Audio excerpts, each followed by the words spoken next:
noon hour is here. Check it out. And you're locked on to Utah's highest rated, most listened to sports radio station. It's my station. It's my station. This is Hans Olsen and Scotty G on 97.5, the KSL Sports Zone.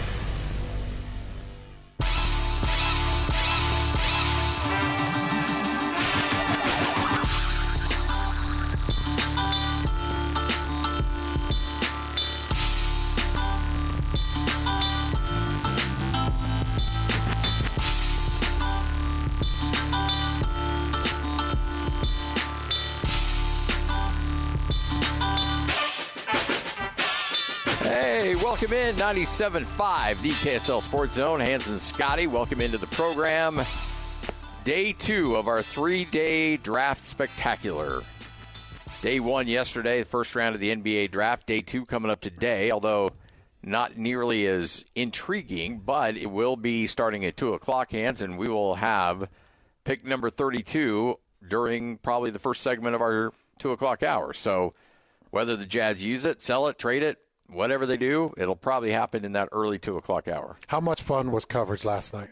I know you jumped on. I was a little late to the party, but boy, it was fun. It was a blast. Got to come down, jumped on at 7. Actually was there during the 10th pick with Coach Cleveland, Jake, and Ben, and we were able to kick things around. There were so many different surprises. So many surprises, but it was such a fun draft. I know that it was limited on talent. I know that it's not the most hyped draft in NBA history, but there were some things that made it fun. You know, you got to that 10th pick, Scotty, and you had Cody Williams, Nikola Topic, and Dalton Connect, who ended up tumbling all the way down to number 17. I know, it's crazy. But you had your choice of all 3 of those guys. Yeah. Not to mention Bazelis and Carter, who were still on the board. You got to 10, and if you would have had 3 picks, if you had 10, 11, and 12, you probably would have taken all 3 of those just to see what the future is and what the potential development is. Because who the hell would have ever known Ron Holland was going to go in the top 5? I know. Who would have known that Zach Edey was going to go in the top 10? No clue on that one. That was ridiculous. And bah, have fun with that, Memphis. Memphis took Zach Edey 1 pick before the Utah Jazz took Cody Williams. So it was one surprise after the other. What was there anything that jumped out to you? Edey was the big one, and then Holland was the other. Edey a little bit more than Holland. What do they see in those guys? I don't know. But God bless you. Good luck with that. Well, it turned out really nice for the Jazz, and they ended up getting Isaiah Collier down at number 29, which, for those of you that have done your homework, you saw that Isaiah Collier, there was a time where he was projected as a top 10. Oh, yeah, top 5. Possibly a top 5. This is the number 1 high school recruit in the country. Yeah. And has every bit of ability that you could need or want. And if you've watched any of the highlight videos, he is a creator. He can catch and shoot too, but he's a creator. Yeah, his shooting wasn't great. Not a great outside shooter. And that's something that is going to be a point of emphasis for him going forward. But he is elite at passing. He's an elite assist guy. He's an elite getting to the rim and drawing fouls at the rim. Mm-hmm. And that part of his game is really fascinating. And at 29, to have that guy fall in your lap and to be like, okay, we've got this kind of talent. At 29, you can't pass that up. Now, look, Baylor Shireman would have been a nice, safe pick at 29. You know what you're going to get out of him. But that dude is old. Like, I called a game of his when he was a sophomore in 2020. That's how long he's been around.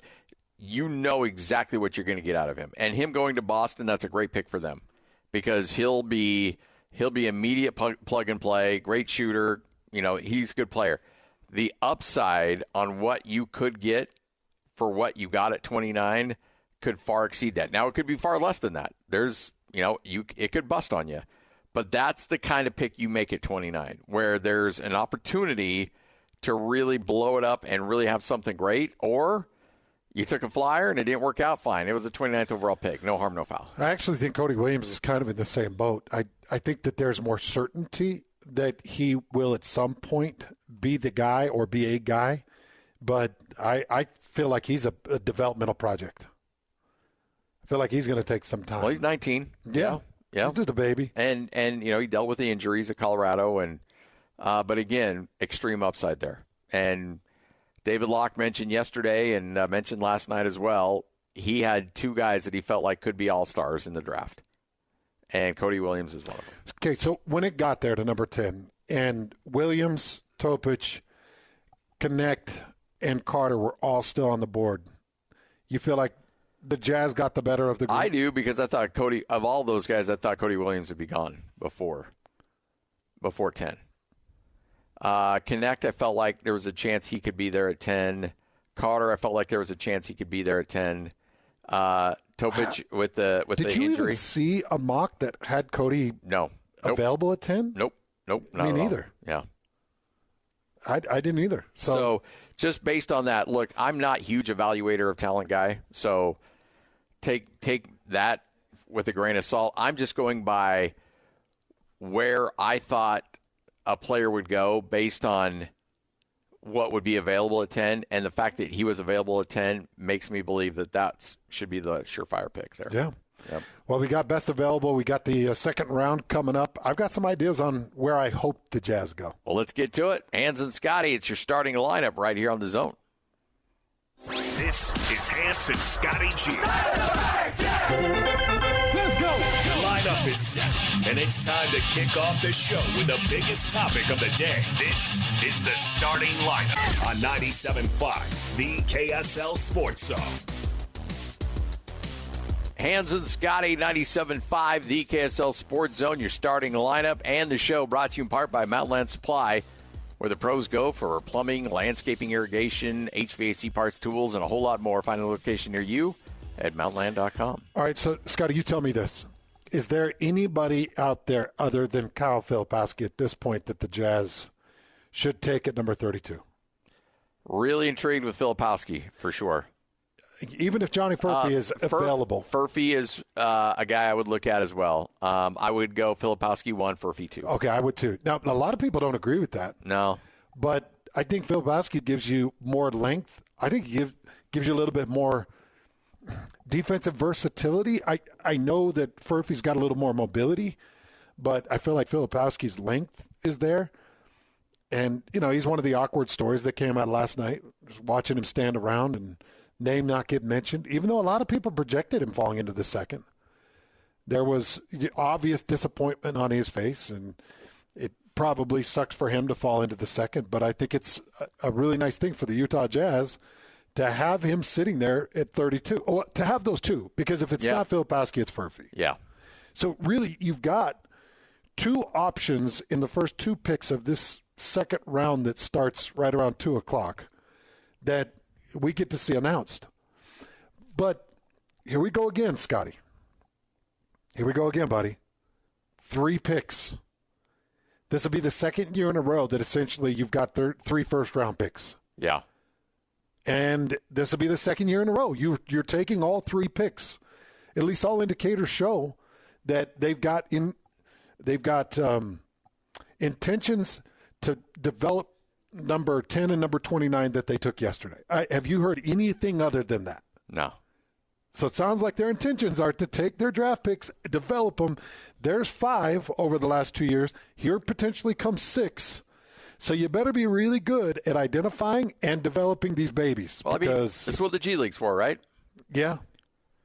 Jazz might have the best G League roster in the country. They may have the best Summer League roster in the country. Well, the Summer League roster with Walker Kessler and Keontae and Taylor Hendricks. Yeah. And you throw in these 3. Yeah, and I think Sensabaugh's going to play. Sensabaugh will be there, yeah. It's going to, if anything, it's going to be a fun competition and fun to watch the future of the Jazz. But, man, we go back to last year. There was like, no way they'll take 3 and develop 3. Then this year it's like, no way they'll take 3 and develop 3. But Jake asked me at the start of coverage yesterday, do I think that they'll take or do I think that they'll move? And I said I think they'll take because I think that's what Danny Ainge, that's his design. That's why he moved everything he had to move back into the draft. I don't think he moved everything he moved to get back into the draft to move out of the draft for something else at this point. Now, maybe a little bit later with the other, what has he got, 11 first-round picks over the next 3, No. 5 years. Over the next 5 years? Yeah. I think it's 11 over the next 4, right? Because Yep. it was 13 over the next, or over 5 or whatever it was. But, Yep. but it's something like that. I don't think he did that to move early and try to make a player out of a pick. I think he's wanted to get back in the draft to make some picks and see if he could find a gold mine. Well, and the other thing, too, you don't build a team just based on, you love the stars and you love that big game hunting that he talks about a little bit, but you also have to fill it out with good role players. And I think the Jazz, look, I don't think that you're going to see Cody Williams being a 10-time All-Star. I don't anticipate that would be the case, but, I mean, it sure would be nice if that happened. I don't think the Jazz are drafting anybody right now that's a perennial All-Star, but I do think that there are good role player options available. You go back to that locker room clean-out postseason press conference with Danny Ainge, where he talked about Keontae George may not necessarily be your true point guard. Okay, well, you may have found him at 29. Maybe. So there's a lot of different things you can toy around with here that you can play around with. I heard PK this morning talk a little bit about, of course, the local guys are going to play these guys up. And I think they're good picks. I loved a lot of the things the Jazz did yesterday, but I'm not saying that the Jazz are now title contenders. I just think this is just one step of team building if you can hit on one or two of these picks. The chances of all three of them being contributing role players is pretty slim. Mm-hmm. But if you can hit on one or two out of the three, all right. And you hit on one or two out of the three last year. Yep. Then, you start to build some pretty affordable talent. Exactly. And then you bring in the big game. Yep. I talked to Coach Steve Cleveland about this yesterday in my hit during the first round. And I think it's important. And, Scotty, this is something you and I have talked about for the last couple of years. When Danny Ainge acquired all these draft picks and he moved on from Donovan Mitchell, Royce O'Neal, Rudy Gobert, Agbaji, I'll exclude him. Conley. But Mike Conley, when he moved on from all these pieces, this was what I mentioned to Steve Cleveland. If you're going to take 6 draft picks in 2 seasons and put them in a locker room together, you damn well better have somebody in that locker room that's got incredible culture, that has a really good understanding of championship basketball, that has laser focus, that has solid intentions, that doesn't whine, doesn't complain, that plays tough basketball on both ends of the courts. And I mentioned that to Steve Cleveland, and I said, right now, who is your culture guy in the locker room? Is it Jordan Clarkson? And he stopped me, and he said, whoa. If you're expecting it to be Jordan Clarkson, the first thing that these guys are going to see is he doesn't play defense. So you want these young guys to come in and understand it's all run and gun and it's firing up, it's shooting when you got it, and you don't play defense on the other side. He said, who is your real character guy? Who is the guy that you want the other guys to emulate? Is it Colin Sexton? Is it Larry Markkinen? Is it John Collins? If you're expecting it to be Larry Markkinen, I think you're barking up the wrong tree. I think he's a quiet guy. I think he will do his job, play his role, but I don't think he's going to slap Taylor Hendricks in the back of the head and say, hey, if I see you slow down on this transition again, we're going to have problems. So, okay, from your perspective as a guy that's been a leader of a college team and an AFL team, been around some of the greatest leaders to ever lead the game like Peyton Manning. Yeah.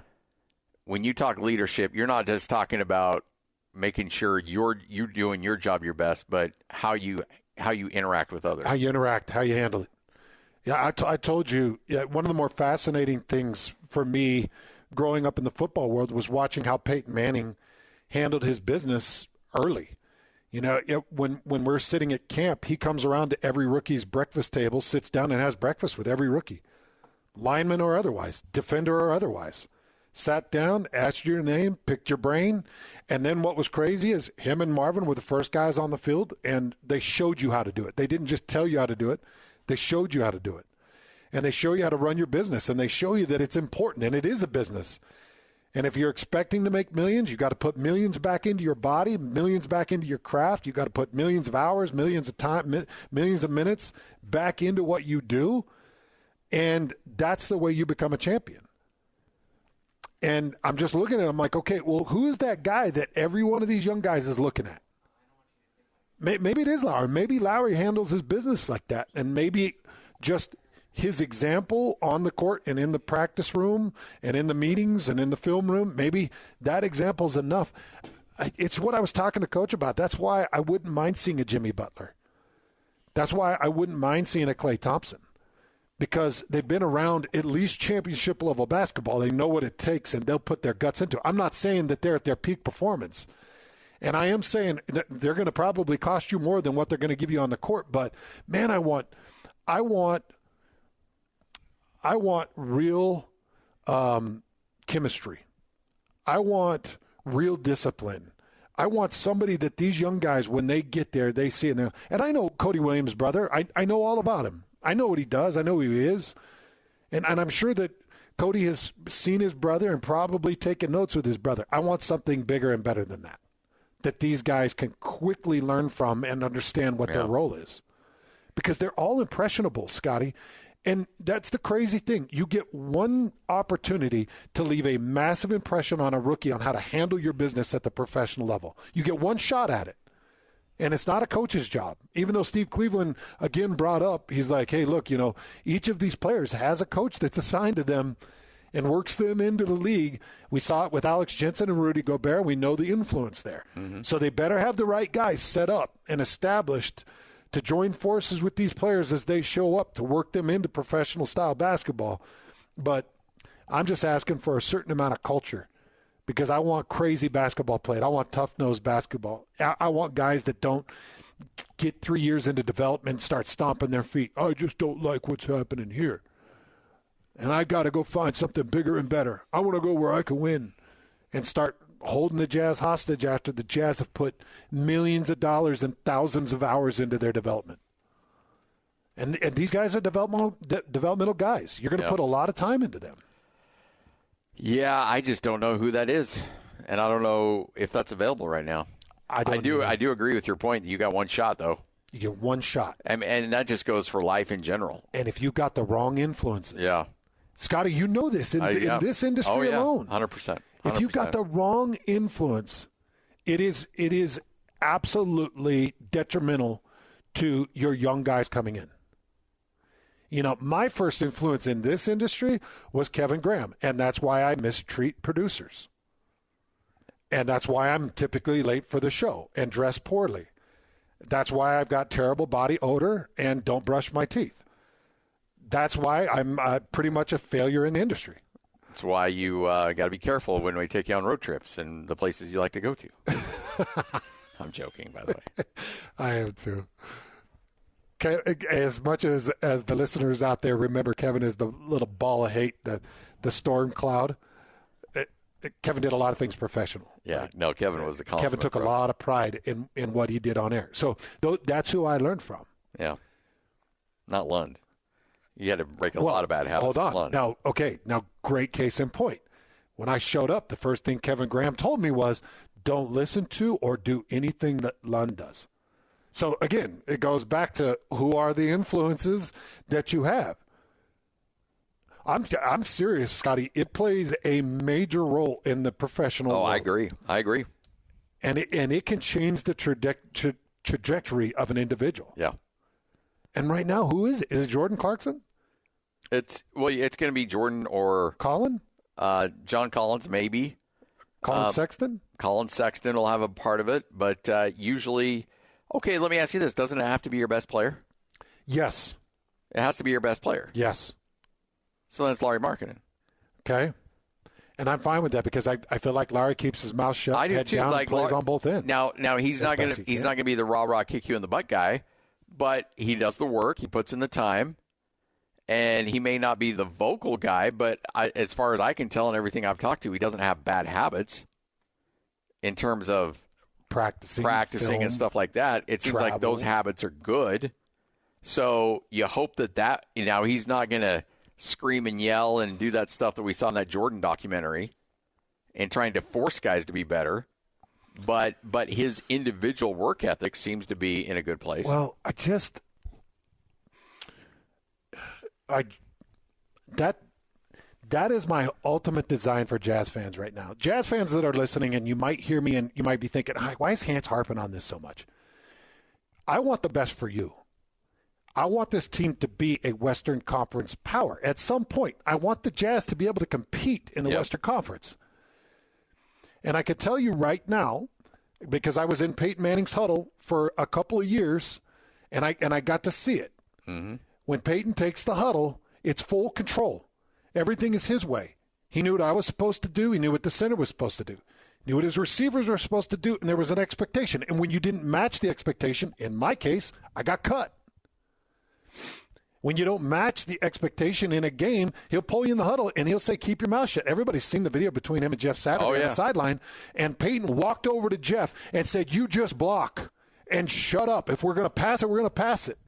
If we're going to run, you just block. That's how he was every day in practice. And this is at the height of Jeff Saturday's career. Right. Who's if he's not a Hall of Famer, a borderline Hall of Fame center. Should be a Hall of Famer. He will be eventually. He's not now. Yeah. But he will be eventually. And Peyton will tell you to shut up, and he'll roll his eyes, and he'll tell you it's not good enough. And he went on and he won a couple Super Bowls because of that style. When we watch those documentaries with Kobe Bryant and Michael Jordan, we know that they're brash, harsh, hated at times, but they win championships. That's what I want to help develop these young guys. Yeah. Because you've got a bunch of draft picks, and we've already seen Danny Ainge. He's got a fascination with drafting, probably because he's got a certain spending limit that he's got to hit, and he knows that drafting and producing in those first few years is the best way to be affordable to then bring in his big game to have all those pieces. And it's like, man, give me the big game, man. And you're right, I don't know who it is. I think the best case scenario right now is a Jimmy Butler type, who said he will not take the extension until he knows where Miami's headed. Yeah. Because at least Jimmy will tell people to shut up. Yep. At least he knows what it takes to get to an Eastern Conference Finals. 97.5, the KSL Sports Zone. This is DJ and PK. Joined now by the head coach of the Colorado Buffalo men's basketball team, Tad Boyle. Were you surprised when Cody went to the Jazz? I was not surprised he went to the Jazz. I've obviously talked, and our staff has talked to their organization about Cody. They got a good one. What are the Jazz getting then, Coach? Well, they're getting a great athlete that is got unbelievable upside. To me, he's as close to a can't-miss prospect as you're going to get because he comes from a great family. Off the floor, there are no issues. He's really serious about becoming a great pro, and he's only 19 years old. His upside and his future is unquestionable because he's got a great work ethic. He loves the game. He's coachable. There's no negatives other than the fact that he's young, and physically there's going to be some adjustment to the NBA game, but Cody's a smart player and he'll adjust. Catch DJ and PK mornings from 6 to 10. Presented by Murdoch Hyundai, Utah's #1 Hyundai dealer for 16 years in a row. On 97.5, the KSL Sports Zone.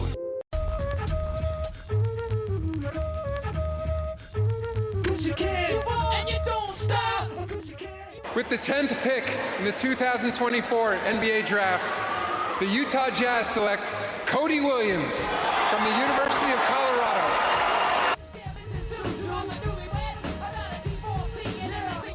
Hans Olsen, Scott Gerard, happy day 2 of the NBA Draft. NHL Draft coming up tomorrow. We'll blow out the budget on that coverage coming up as well. Joining us now from Denver Sports, Jake Shapiro, who covers the Colorado Buffaloes as well as the Denver Nuggets for Denver Sports and denversports.com. Kind enough to hang out with us. Jake, how you doing, man? Hey, Jake. I'm good. Excited to talk some hoops with you guys. It's been an exciting couple days. Some moving and mashing in the NBA. No doubt about it. And some of the moving that the Jazz, look, we were going over who it might be, and we always thought, Cody Williams would be nice, but there's no way he'll fall to 10. We thought he'd be long gone by the time the Jazz picked at 10. How surprised were you that he fell that far, and what did the Jazz pick up with this young man?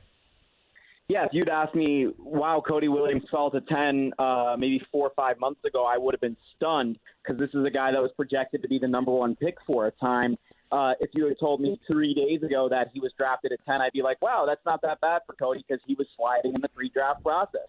Look, what you guys got in Cody is a super, super athletic, 6'8" wing. The game footage, and if you saw him play in March Madness, you might be going, that wasn't that good of a player. But if you go back and look at the tape in December and January, when he was healthy, before he suffered an orbital bone fracture in his face, he was awesome. He barely missed a shot in a couple games. He had this game out in L.A., I forgot if it was USC or against UCLA, where he literally did not miss a shot. I think he missed one shot that entire road trip for the Buffs out in those against those two elite schools. So Cody is an awesome player. But then he played through an injury towards the end of the year, which is good in the sense that, the Utah Jazz have a player that's tough and is going to play through an injury, but it's bad because it hurt his draft stock. And I was in Indianapolis for the Buffs tournament game. He did not look good. Let's be clear. He was not a good player in those games, but he was a shell of himself because of the injuries. So you guys got a very athletic, tough player to go with that young core. And, you guys are drafting, obviously, and trying to develop a big team with the idea of Lauri Markkanen maybe playing the 3 or the 4. Cody can play from 2 to 4 in the NBA, in my mind. So he's going to fit really nicely with Walker Kessler, and then hopefully the Jazz, in their mind, are thinking Colin Sexton turns into a starting point guard, right? Yep. Comes from a basketball family. We know that he's got some basketball background. You've talked about the injuries, the time off the court, some of the time on the court. Let's talk a little bit about his character. What type of personality is he? Is he self-driven? Does he got that ego that you have to be the high-level basketball player? Does he seem to be the character fit for the NBA?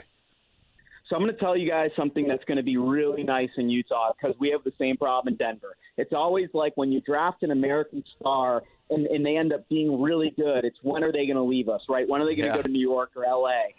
Tad Boyle was the first in the gym, the first school to offer Cody Williams anything. And Cody stuck by Tad through the offers to Arizona, USC, Kansas, all these other big schools because Tad was the first guy to take a chance on him. And he felt that loyalty, and he stayed loyal. Colorado doesn't get kids like Cody Williams. He was the first 5-star recruit in 20 years by the Buffs, the highest recruit Tad Boyle's ever had in 15 years of coaching the Buffaloes.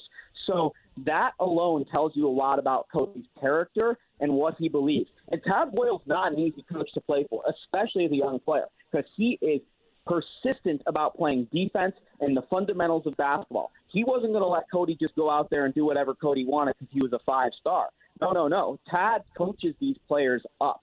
And from getting to know Cody a little bit off the court, man, he's a quiet kid. He likes to video game. He likes to stick to himself, and he works his butt off. And he is molded in the shape of his older brother, Jalen Williams, who's obviously been a star for the Thunder in his first 2 seasons there. And I talked to Jalen a lot about Cody when he was here in Denver when the Thunder were visiting. And Jalen seems to think of the world of Cody. In fact, he was like, Cody got all my size. I feel a little gypped. That could be even better if I had Cody's size. From a defensive standpoint, where is he at and how much can he improve? You mentioned that Tad Williams, that's a point of emphasis for him. How is he as a defender? And how much of a step can he take up at the next level on that? Yeah, he's got a big wingspan. I think that's the real area of growth. If I were to give you best case scenario on Cody, I think that he could be maybe not a star player, but, a top 50 player in the NBA that has, 4 or 5 seasons where he's just one of the better 3-and-D players and can do some other stuff or on the floor. He's not there yet. He's only 190 pounds. He really needs to put some meat on that bone, particularly when he's going to go against guys that are 6'6" and built like Lou Dort or something like that in the NBA. So, yeah, I think he's not there yet. I think this isn't necessarily a project, but it's also not necessarily a plug-and-play. But that's kind of perfect for the Jazz. It's someone that could play right now but isn't there yet and can develop because that fits the Jazz rebuild. And as someone who covered the Pac-12, that's exactly what Isaiah Collier is as well. Like, you guys got 2 really talented players that were highly regarded out of high school that had struggles for different reasons in their first year in college, their lone season in college. Williams, the injury. Collier, the fact that he played for Andy Enfield, who's a horrible coach. And, those are good chances to take, especially when you've got a guy like Will Hardy who's associated with Team USA. Collier and Williams have been associated with Team USA's program in the past. So I really like what the Jazz did last night in taking chances on 2 really talented young players. What is Williams' best attribute as a player? His athleticism for sure, but I also really like his processing. I think he's underrated as a processor, and that kind of got overlooked on the floor or in the pre-draft process. Like, he makes a lot of really good decisions really quickly. It's clear that he's thinking about the game at a high level, particularly for an 18, 19-year-old. And then just tertiary, the three-point shooting percentage is going to stand out to anyone because he shot over 40% in college. But he was even better than that, especially in the Buffs offense that just, KJ Simpson gets rim pressure, but they didn't have a lot of rim pressure. So Cody was shooting a lot of contested threes, and he was really their only shooter. De Silva was okay. So Cody's an even better shooter than what we saw in his lone season in college. I'm going to transition a little bit because I know you cover the Buffaloes as well as a program. Hans and I are taking bets, and I'm not sure how much on the football side you are. Are you coming to Big 12 Media Day here in a couple weeks?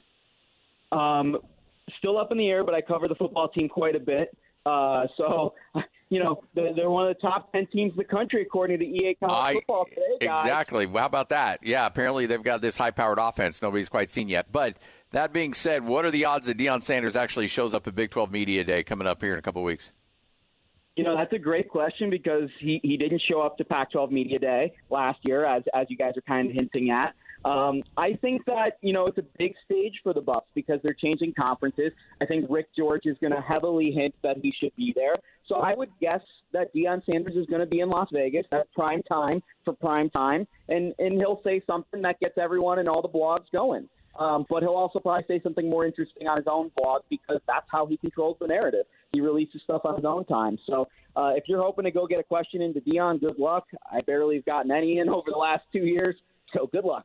All right, before we let you go, who's starting opening day at quarterback for the Denver Broncos, and do you think Zach Wilson will do good in that start? I think it's going to be Jared Stidham, personally. I think the Zach Wilson buy on a prospect so low is quite interesting, especially when, we all saw Bo Nix. We all covered the Pac-12. People don't realize Bo Nix and Zach Wilson are the same age. So you're basically taking two darts at the dartboard with one really highly talented prospect that hasn't worked out and another that we've only seen in college thus far. And, maybe those are the replacements. But right now, I think the Broncos, in their mind, Jared Stidham has the lead of the job going into training camp, and one of those two guys is going to have to wrestle it away from him. I would not be surprised if Bo Nix doesn't play until the second half of the season, but I'm not really sure how Zach Wilson factors in here, particularly because it does seem like this is Jared Stidham's team for now. Well, that sounds fun. That's exciting. Jared Stidham, let's ride. Let's go. All right, well, hey, Jake, we appreciate your time, man. Thanks for hanging out with us. Enjoy the second round, and we'll talk again here soon.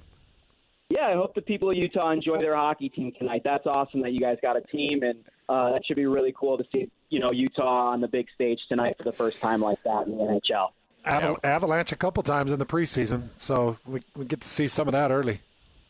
Yeah, that'll be fun. That'll be quite the rival. I'm hoping that's a rivalry. We really only got that with Real Salt Lake and the Rapids. The Jazz Nuggets have never really turned into a thing. So maybe we get Avalanche, Utah, HC turn into a little rivalry. There we go. Sounds good. Appreciate it. Thanks, Jake. Jake Shapiro from Denver Sports right here on 97.5, the KSL Sports Zone. He likes Cody Williams a lot. I did like the aspect of Cody Williams' allegiance, his commitment to a coach or an organization. Doesn't sound like he's chasing the money.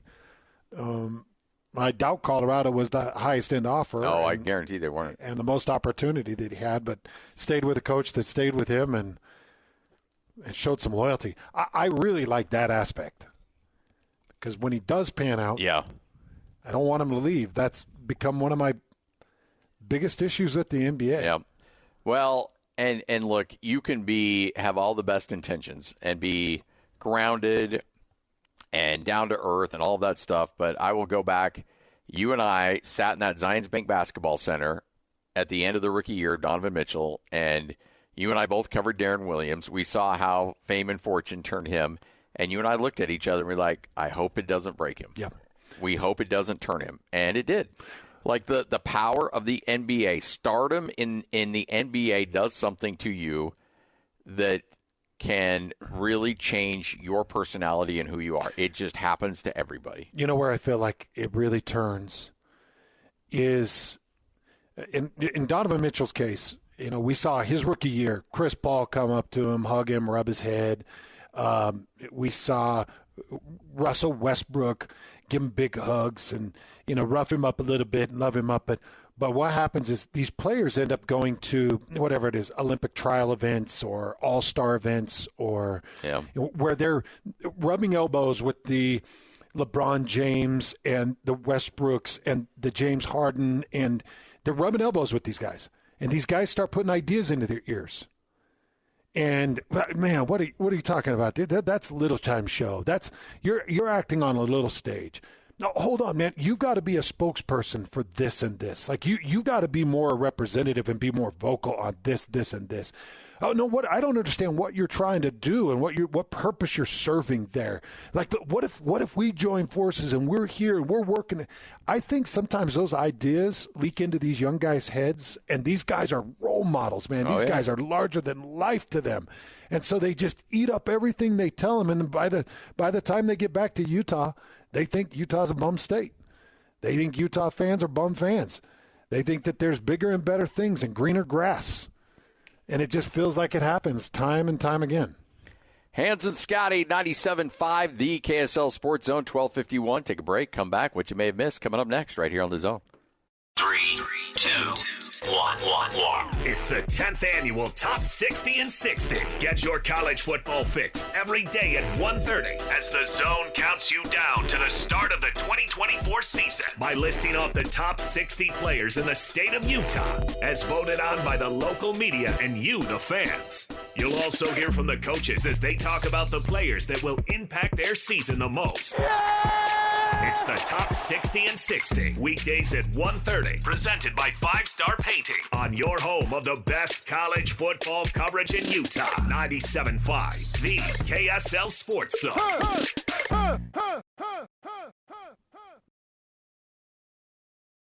Hans Olsen and Scotty G. That's right. Yeah! On 97.5, the KSL Sports Zone.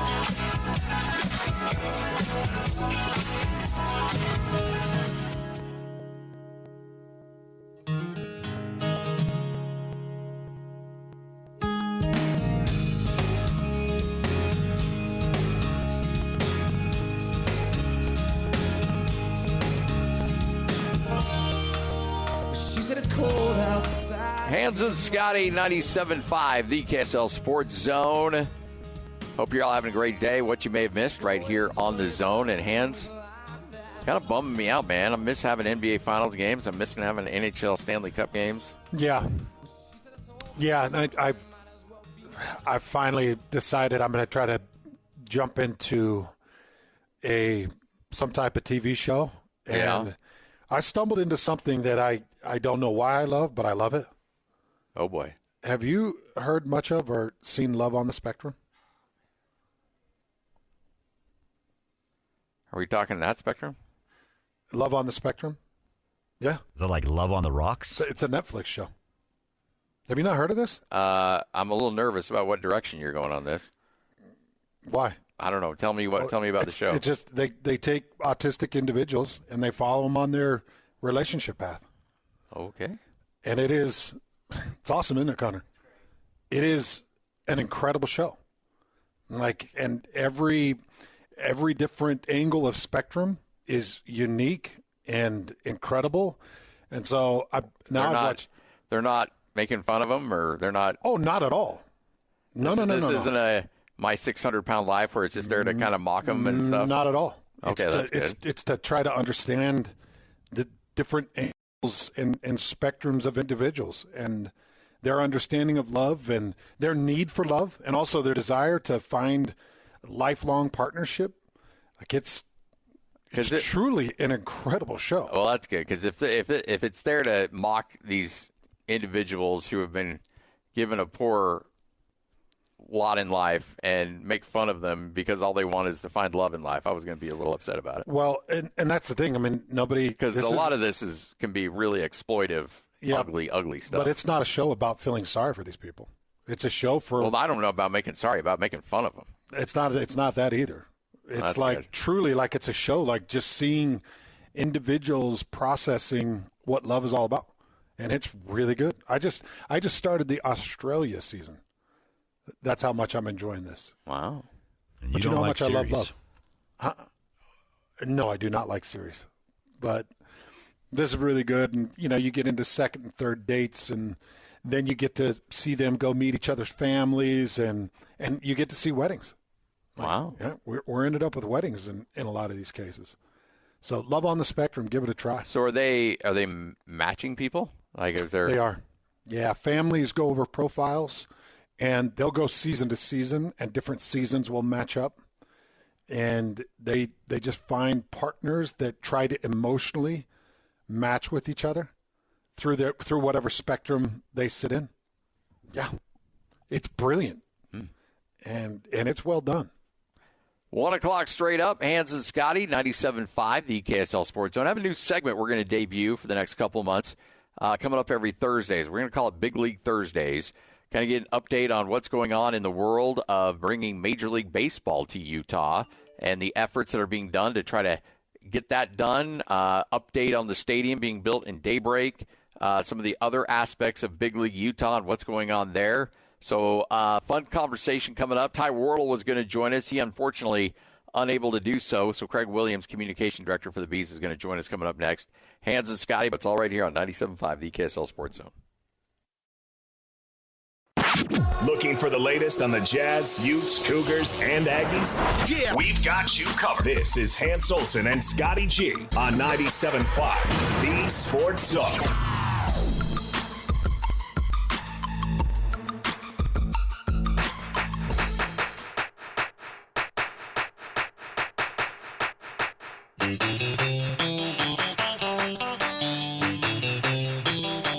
Hans Olsen, Scott Gerard, 97.5, the KSL Sports Zone. Fired up to debut a new segment that'll go through the rest of the summer. We'll call it Big League Thursday, where we get a chance to talk a lot of baseball. Hans, you and I have jumped all in on baseball. You are a baseball guy for sure now.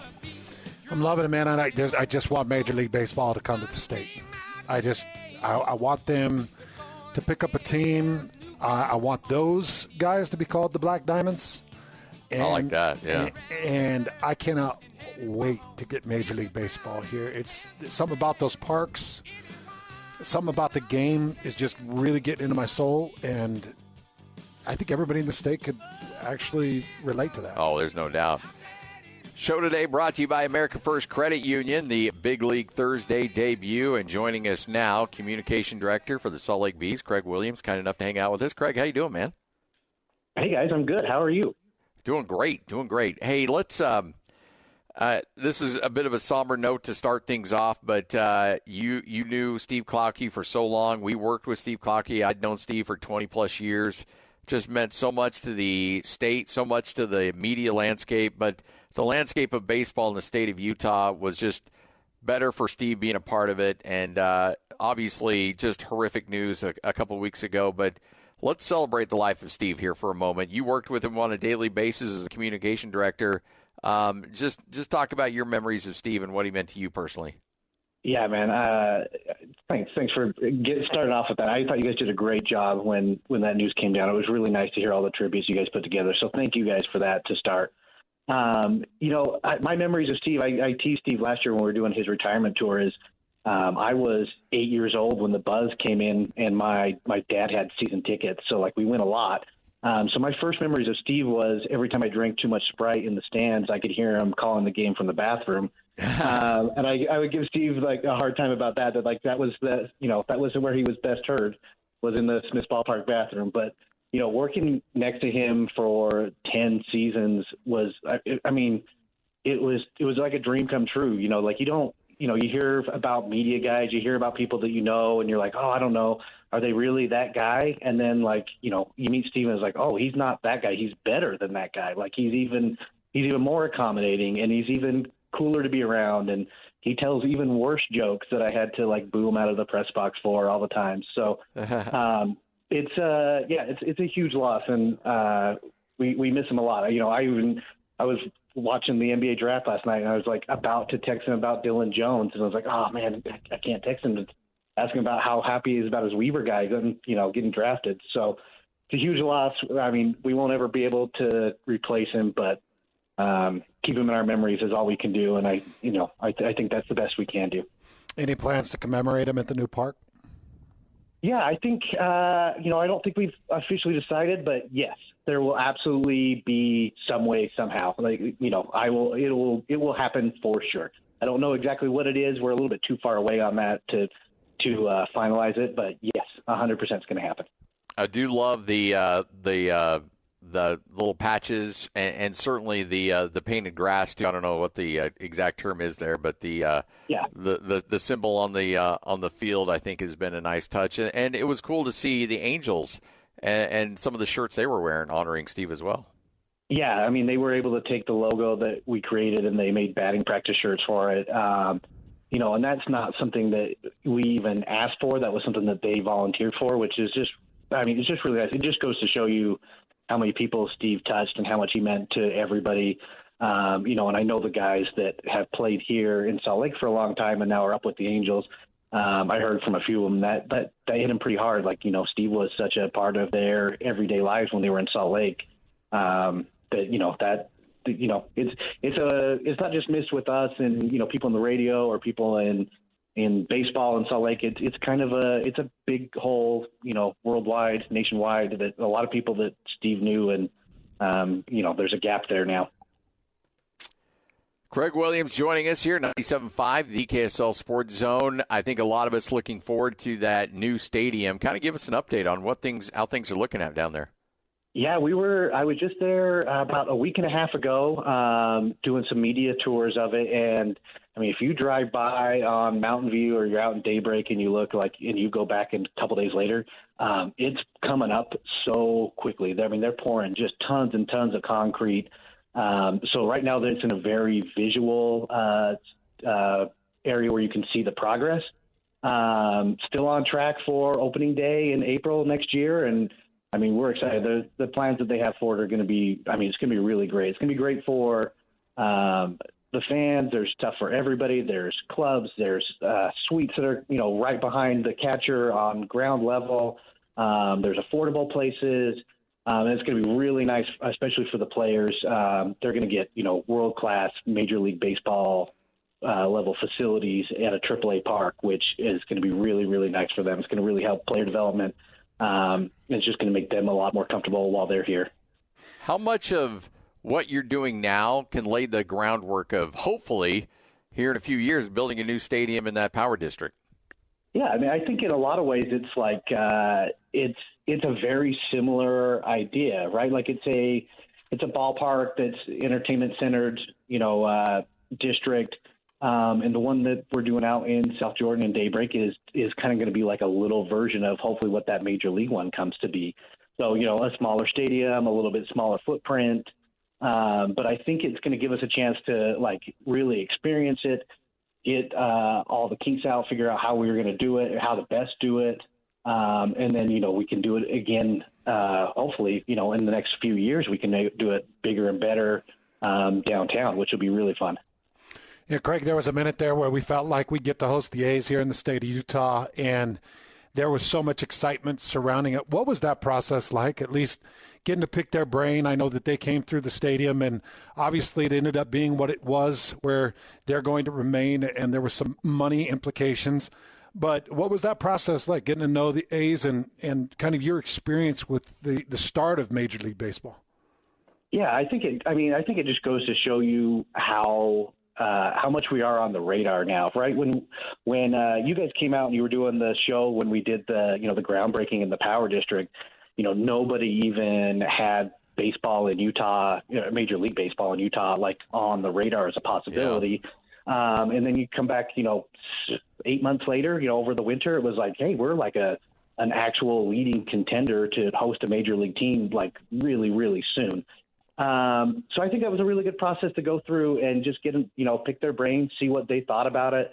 And they didn't have, anything negative to say. There wasn't Salt Lake can't give us this, so we can't go there. it was financial considerations for them, and that's something that they had to do. So, but we had all the ducks in a row everywhere else. So I think that just another piece as they're building towards the expansion team, or if a team came up to move, that we're just continuing to do everything we can to put ourselves in a great position if that possibility arises. Well, and I think you bring up a really good point there too, because I remember a couple days before that before we were out there at the Power District and all that news about Big League Utah, and you started to see some rumblings on Twitter about, hey, you know what? The LHM group is really getting ready to go all in on this. And Hans and I were like, wait a minute, is this real? Is this a real thing? Is this a possibility?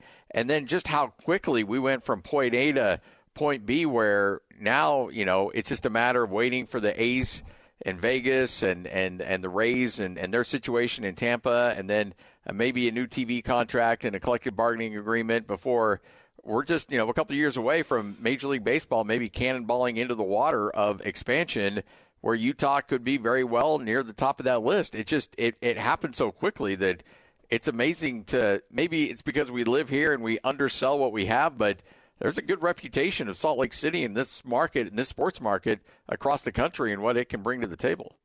Yeah, absolutely. And I think every conversation we've had with somebody at Major League Baseball or a different ownership group or, anybody, they all have, nothing but positive things to say. And that even goes down to maybe scouts that are traveling the country and looking at players, and they come to Smith's Ballpark and watch the Bees and whoever they're playing just to scout out the, what players are doing what. And they have nothing but great things to say about how Salt Lake has treated them, how good the ballpark is, how excited they are for the new ballpark, what the view is like. The conversation about Salt Lake City and baseball is extremely positive, from lower levels all the way up to, into the MLB offices in New York. So just, continue to put the work in on that, and, we'll see how it goes. And like you said, the A's and the Rays, and there's a few other milestones that they got to cross, and we just got to see how that timeline develops. But it's going to be really great for us. It's going to be real positive. In the meantime, Kraig, what do we do to stay at the top of the heap and not let anybody pass us? I know Portland was trying to put together a portfolio. I know that Nashville has really been in the conversation. And I guess if they do expand, they'll probably do it by two, probably one in the West, one in the East, or maybe some variation of that. But what can we do to make sure we are top of the pile when that expansion hits?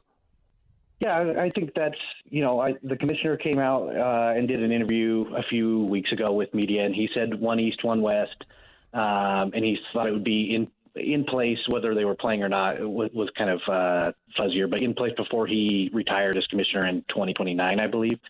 So I think most of the stuff that needs to be done is stuff that is happening kind of behind the scenes, and it's not something that's necessarily out in public. And, we can't really, it's not something we can necessarily always talk about and show people. But that work is going on a lot, and we're just going to continue to do everything we can from, just making sure the Bees are a good experience and players feel really good about coming through Salt Lake when they come, and coaches. And, and a couple weeks ago we had a play ball event, which is a Major League Baseball initiative where they just try and get kids to go out and just play, right? So we had about 1,500 kids come and do clinics over Friday and Saturday a couple weeks ago, and that was bigger than every minor league team and was right up there with the top Major League teams in terms of attendance. So, as we do these events and we do things and try and just, make sure that we're always showing that this town really does like baseball. It's not just something that we say, like there's, proof in the pudding. So we'll just keep knocking them out and just keep having, good attendance at Smith's Ballpark and good attendance next year when we move to Daybreak. And it'll be, that will show more than we need to tell, if that makes sense. Absolutely. And the fact that on last Tuesday, the 18th, there were 11,155 fans at Smith's Ballpark. That was the highest attended minor league game this year, and actually had more fans than two Major League Baseball games that were on the same day. And so that's a number. When you hit that number, that gets people's attention really, really quick. And I mean, and it's not like it's a one-time thing. You guys traditionally have great crowds there at Smith's Ballpark. Yeah. I mean, there's generally, we do really well on Tuesdays. We do really well on the weekends, and we're well attended for a ballpark that is aging and that we're moving out of. And that last Tuesday was just wild to see. 11,000 people on there, and it wasn't Pioneer Day or there were fireworks or there's something special. It was just people wanted to come see baseball on a Tuesday night, and we had a nearly full house there. So.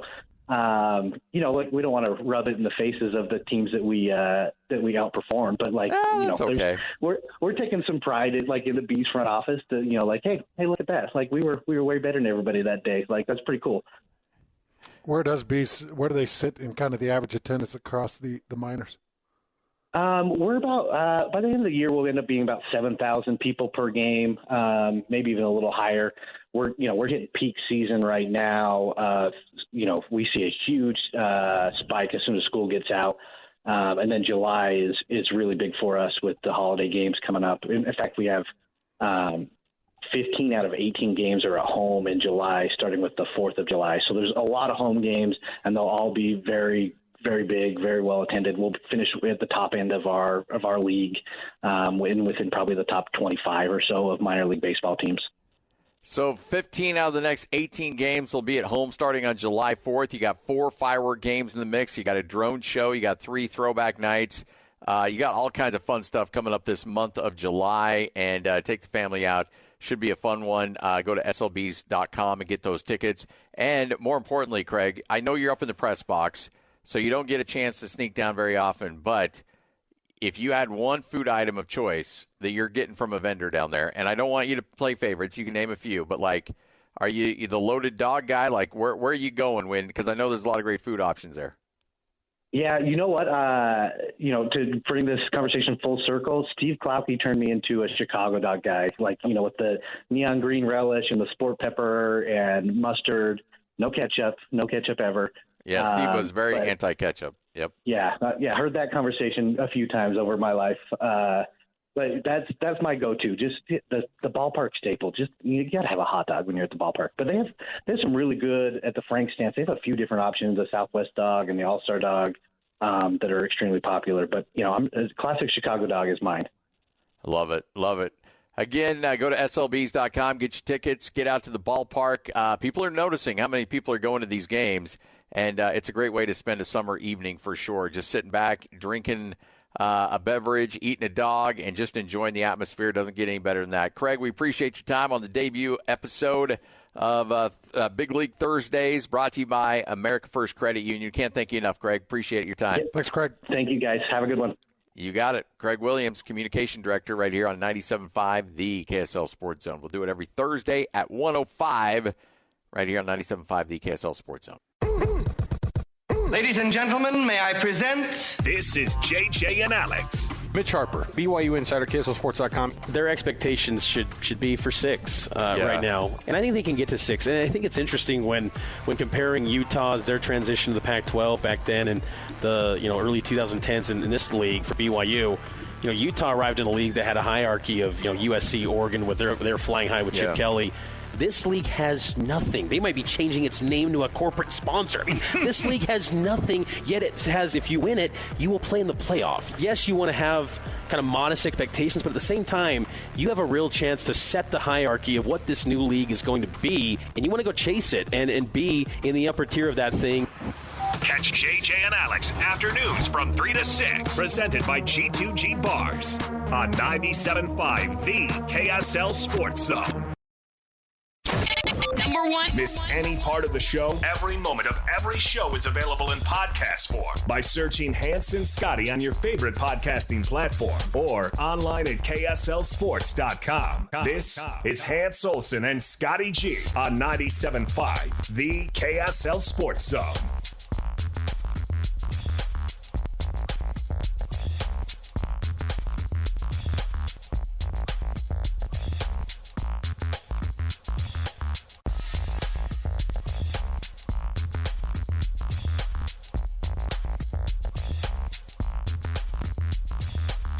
Hans and Scotty, 97.5, the KSL Sports Zone. Hope you are all well. Let's get it going, folks. It is time for your top 60 in 60 And, Hans, we are down to number 45. Let's get to it.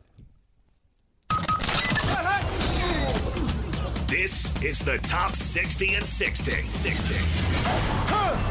As the Zone counts you down to the start of the 2024 college football season. And now, it's time for today's selection, as voted on by the local sports media and you, the fans.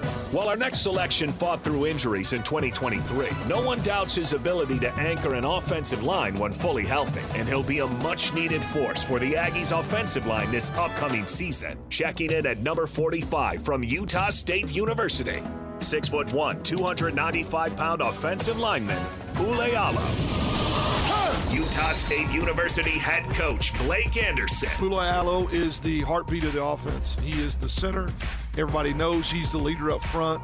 You get that in him in terms of energy. He is relentless in terms of how hard he plays. He has put on about 10 pounds of muscle over the offseason. In his mind, he really wants to prepare to have a chance to play at the next level. He's trying to do all the little things right. I think he's the best center in the league. He makes things go for us up front. This is the top 60 and 60, presented by 5 Star Painting on 97.5, the KSL Sports Zone. There you go, Filipowski. Hans, not necessarily a household name here in the state, but he is a guy that I do think that you need to keep an eye on in terms of him being able to stay healthy. And he played in most games last year, but he was never healthy. And it was always interesting. We'd have these pregame off-air, private conversations with Coach Anderson. And he's like, well, Poulet's going to gut up and he's going to go, but he'll be 50% or he'll be 70%, And so it shows the toughness that he had, but also he never really was fully healthy last year. And I really think that impacted his play and impacted the offensive line play at Utah State, which had some struggles last year. If he's 100%, and Coach mentioned he is right now, put on 10 pounds of muscle, I think he's one of the better centers in the Mountain West Conference, and allows guys like Teague Anderson to kind of play outside a little bit, because I think Teague can slide and play a little center if needs be, and did last year when Poulet was really banged up and had to leave games. Couple games. And so there's some opportunities there, and I think it's if he stays healthy, it allows everybody to play their other roles on their team, so you're not mixing and matching the offensive line play. So I do think that's it's pretty. It'll be really important for him to stay healthy. I do think that offensive line has gotten better. Oh, yeah. I know that Miley's in there. I know that they've got a little bit of depth. I know that, as you mentioned, they moved Teague to the outside, and hopefully Poulet can stay healthy. What's his frame? What's he built like? Is he a 6'5", 6'6"? Shorter guy. Giant, or a little bit shorter guy?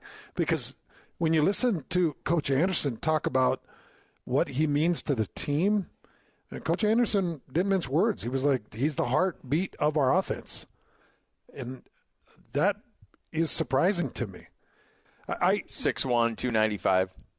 Yeah, and as you mentioned, his coach mentioned, put on 10 pounds of muscle. Yeah, so, yeah. Maybe 300. Hopefully that pushes him over 3 bills.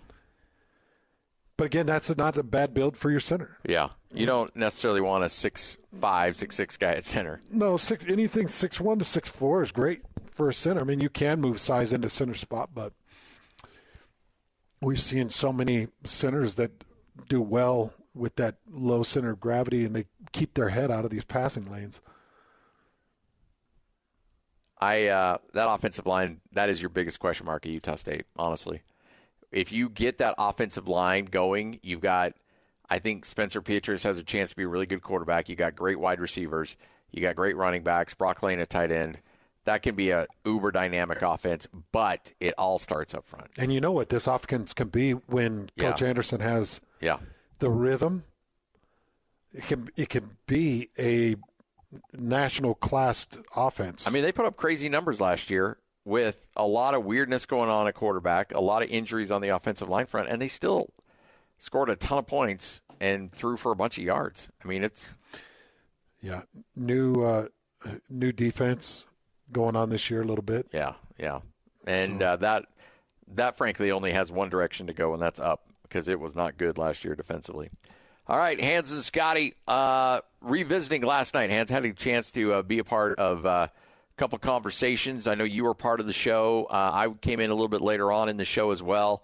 But there were a lot of really good things last night as the Jazz making their selections at number 10 and number 29. And we are just about 25 minutes away from kicking off the second round of the NBA draft. And let's revisit our conversation last night that Cody Williams hopped on the station. Didn't have a ton of time, but here's Cody Williams with our guys last night on the NBA draft show. Thank you. I'm doing good. Just enjoying the moment right now, so I'm soaking it all in. Cody, did you work out with the Jazz? What was that pre-draft process like? Yeah, I did work out with them, kind of, in the altitude training, so it was a tough workout, but really learned about, how I can improve my body, how I can improve as a player, and they really showed a lot of interest in me and, love my game. So, it was a great workout, great experience there, and that's why I'm here now. Cody, I know you're mentally tough, and the reason why I know that is because I was raised in Phoenix, and if you last a Phoenix summer, you're mentally tough, so you're going to be here, and you're going to be mentally tough. You have to be tough with a Phoenix, man. That he's no joke. And so I knew of you. I still got ties in Phoenix. My whole family, my wife's family still lives down there, so I followed you a little bit at Perry over there in Gilbert. And watching Colorado, sort of an up-and-down season, and the way I looked at it and get you to respond, I was on you since November because of the Phoenix connection, and I thought it would be great if the Jazz could get you. And, I thought that maybe your season was a little up and down. You had the injuries, but you also had a couple of guys that were seniors, and you seemed to be concerned about fitting in. Is that an accurate description of how this season went with the Buffs? No, I wasn't too concerned about fitting in just because I knew my game matched Colorado's play style and the players we had on that team, which, obviously I looked at before coming into that college. So for me, fitting in wasn't the thing. It was just making sure I'm ready, for the physicality and the speed of the college game, and that was my main focus. So fitting in was never a problem just because I knew the kind of players we had and the play style of, the school I was going to. So I did my research beforehand. Cody, curious to what you know about the Jazz roster and their coaching staff. I know that, obviously, I love the coach staff. I talked to, Will Hardy and Bunch, and, he really just pointed a lot of knowledge to me in that short amount of time of things I can improve on. Just have a young, talented roster. You got Jordan Clarkson, Colin Sexton, Kessler Walker. So you got, a really young, talented group. Taylor Hendricks, who's, an up-and-coming star. He's going to be great, too. So I feel like just fitting in with the, with that team with my versatility and my length, just going to be a huge part of it. And I can really make havoc on the defensive end, especially with that side. Cody, this is Coach Cleveland. I coached at Fresno State. I coached Paul George, and I went through this process with him. And I'm just congratulations on what's happening. I also want to give you one bit of advice. Take everything you can learn from your brother Jalen, okay? I remember watching him at Santa Clara and just how he is immersed into being a superstar. And he'll be a great friend to you and a mentor to you, so make sure you keep him involved in your life, okay? Oh, most definitely. That's a no-brainer. All right, bud. Hey, Cody, one of the things I really liked about your game was your ability to defer to some of the other guys that were a little bit more experienced. What did you learn from playing next to Tristan and KJ, and how did that help your game? Obviously, I just learned, the style of basketball I play and how I can, obviously create myself, but also defensive tendencies and how I can improve as a player. So I think they just taught me a lot more about the game itself and the flow and just a feel for it, which, was really important, especially coming in as a freshman. So. Cody, congratulations again. Thank you very much for a few minutes. We look forward to seeing you here in Salt Lake City. So there you go. Didn't have a ton of time with him, but you got a little bit of an insight who he is. Well-spoken, seems humble, seems excited, and well-trained to say the right thing. Yeah, and the good news is we got a nice background of PK in Phoenix. And I'll get ready because we're getting more of that in the Big 12 Media Day, I'm sure. I am going to do a PK Phoenix montage. I'm just going to start gathering. Well, did you know he had ties there? Well, here's it was funny. It crossed my mind a little bit because when I was looking at the bio when Cody Williams got drafted, and I saw Gilbert, Arizona, and I'm like, we're just gonna get a PK background. Yeah. So we're sorry that 3 minutes of the 4 minutes of Cody Williams was PK's family history in Phoenix, but that was a minute of the 3 minutes. It is something that we definitely need to know. You exaggerated, but. Just the touch. Just the touch. Close. Not much. But I do like just his, you can hear some of the angle. I like that he didn't back down from that question either. He's like, no, it wasn't about fitting in for me. Yeah. I knew what my skill set was, and it is what it is. The orbital issue is a non-issue for me. Yeah, same. So I'm not worried about him having repetitive injuries, or I feel comfortable with him. I just know that he is not a next year phenom. No. He might not be a 2026 phenom, but there is a ceiling that I would like to see him get to, and I think he could be a very good contributor for the Utah Jazz at some point within the next 3 years. Yeah. So after that, Ben Anderson and I had a chance to chat with Isaiah Collier, the 29th overall pick. Here's that conversation. That feels great. I mean, definitely grateful for the opportunity and just looking forward to just getting to work. It's like a new journey now, basically. So ready to get to work for sure. Were the Jazz on your radar? Is that a team that you had talked to in some of the workouts and some of the conversations leading up to the draft? Yeah, I mean, I met with them while I was in Chicago at the Combine. But, I mean, you're great guys, so I'm ready. I'm just ready for sure. You're at 29 on the board. We know you're the former top overall recruit in the country. I've got to imagine you've got a hunger to go out and prove that you're still that number one guy.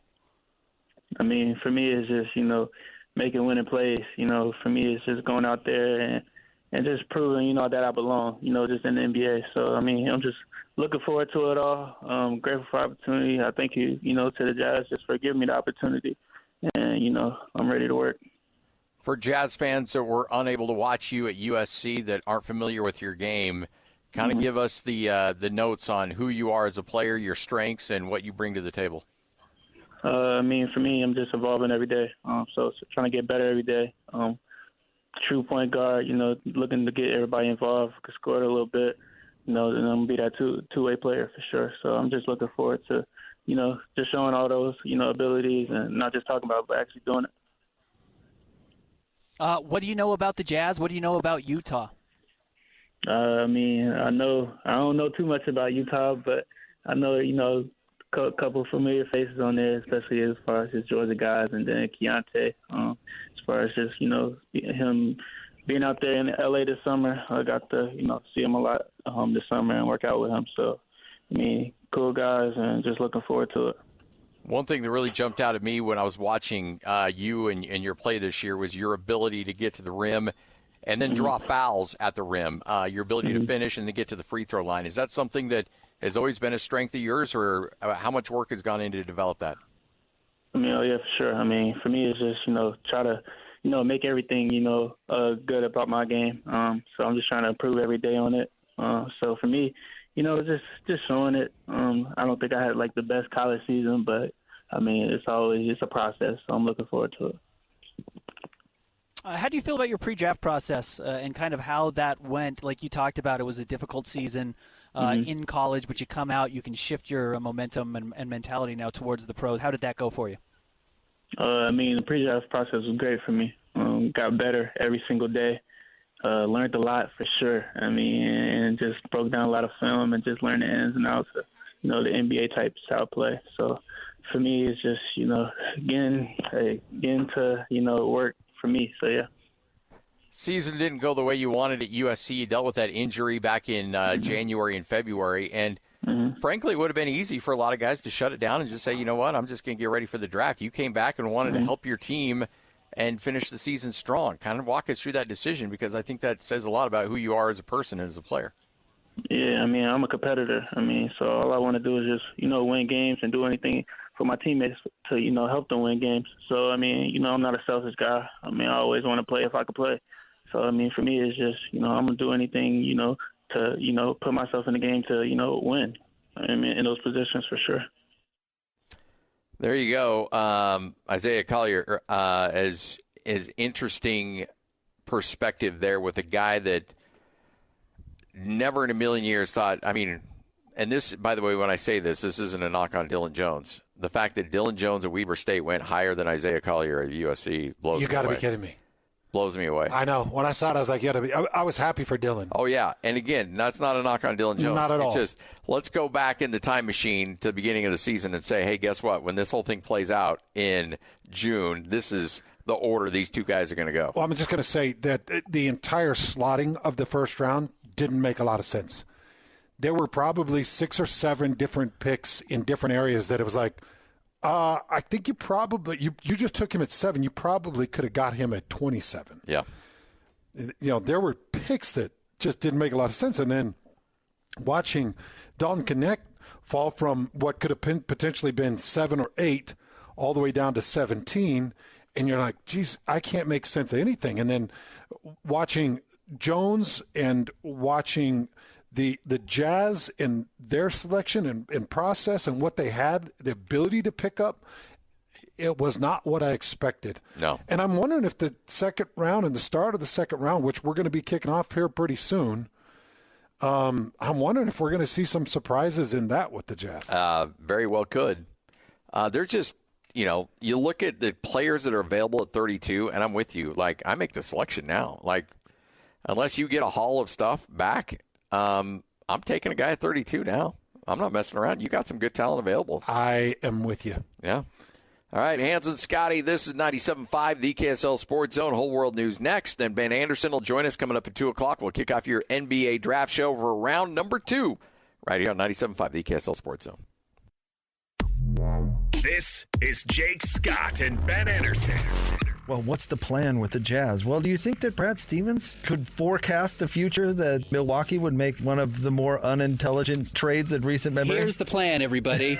Memphis is going to be so desperate to have a leader in the clubhouse, they're going to trade anything to get Marcus Smart. What we're going to do is in that Marcus Smart trade, we're going to get Kristaps and 2 additional draft picks, and then we're going to use those draft picks to get Drew Holiday. Now we just need to start planting guns on Ja Morant so it happens. There's no plan. Now, hey, we'll plant somebody in Ja Morant's orbit. We're putting this guy here in his English class. We want him to go to a private school so he feels like he needs credibility. So he's got to be tough. We've figured it out. We've cracked the code. Hear Jake Scott and Ben Anderson every day from 10 to noon on 97.5, the KSL Sports Zone. On to Hans Olsen and Scotty Chin. That's right. Yeah! On 97.5, the KSL Sports Zone.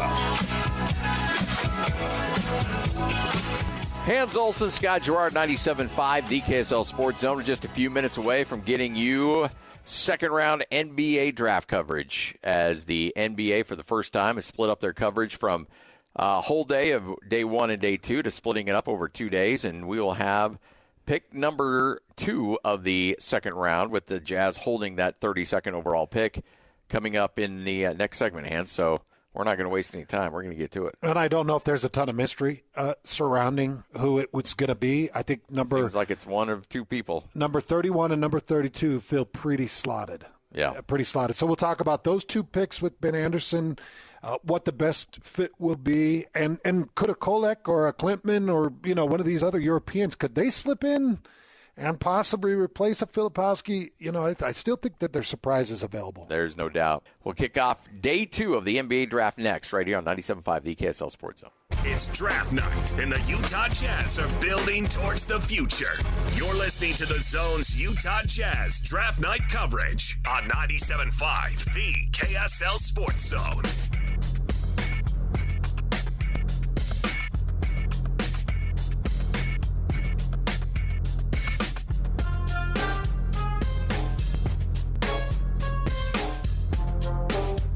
Day 2 of the NBA draft, your NBA draft night special right here on 97.5, the KSL Sports Zone. Scott Gerard, Hans Olsen.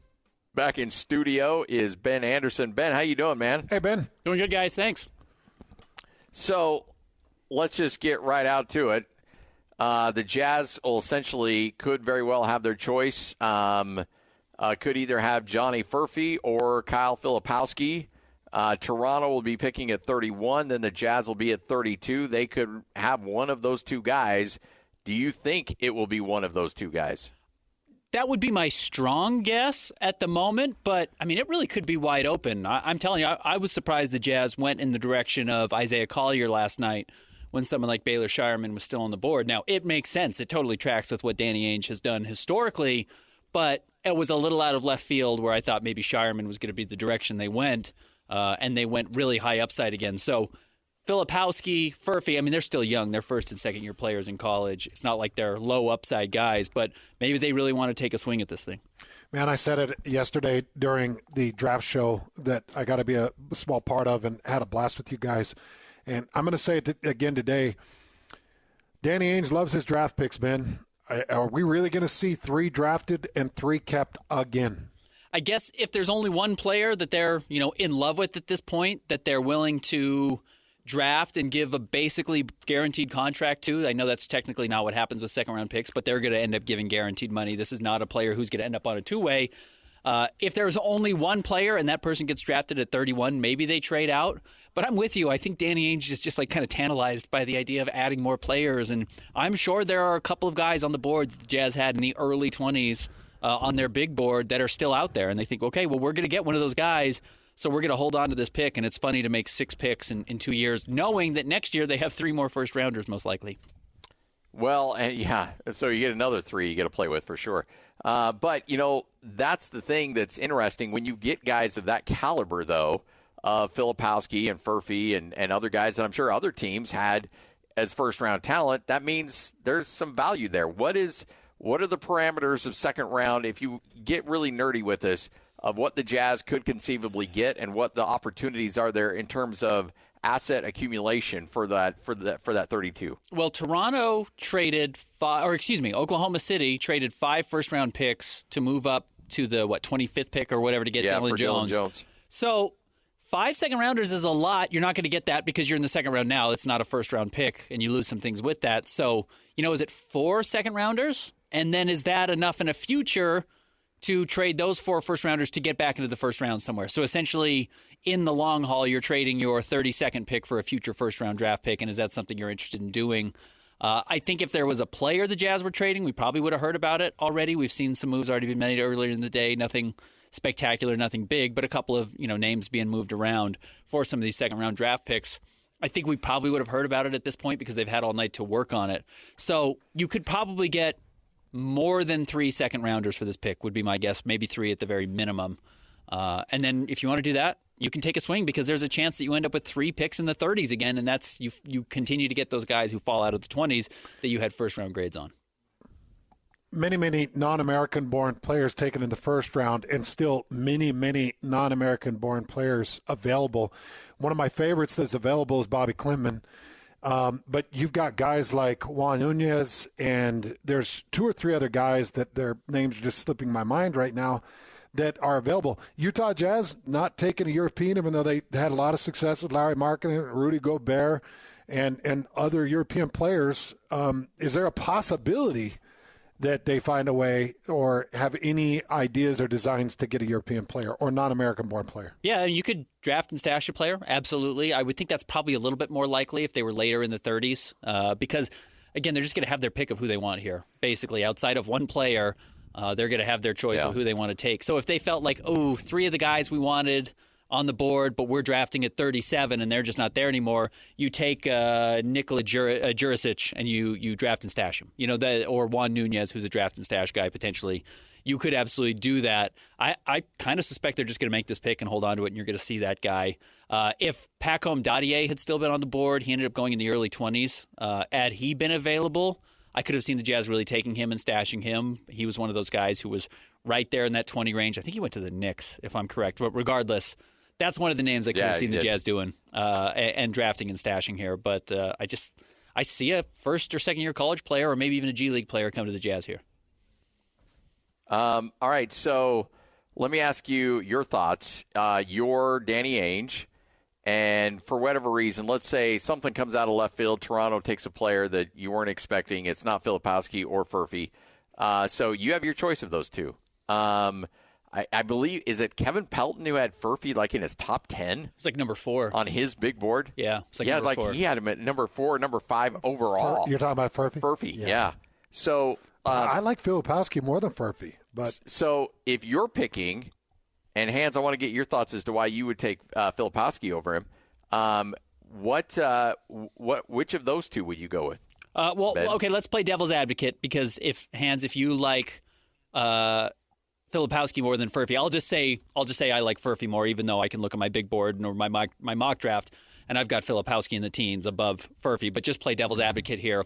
Furphy shot extremely well. Now, not crazy. He was only 35% from the three-point line, but he takes so many threes. that number actually ends up being really good. Like, he's a very prolific three-point shooter. So if he took that many and hit that many, that's a good sign. Excellent size at 6'9", and then rebounded the ball really well. And don't underrate that being a huge part of Kevin Pelton's numbers. And it's why Cody Williams, I think, ended up at like 30. Because Cody Williams does not rebound and doesn't have a lot of assists. And those will impact how Kevin Pelton's numbers come out, even if he shot better percentages than Furphy did. Furphy will rise because some of those rebounding numbers, et cetera. So that's one thing to keep an eye on. But that would be the case for Furphy. Really efficient, one and done, kind of a late riser in this process. Wasn't expected to be a one and done player, and has good size and rebounding numbers.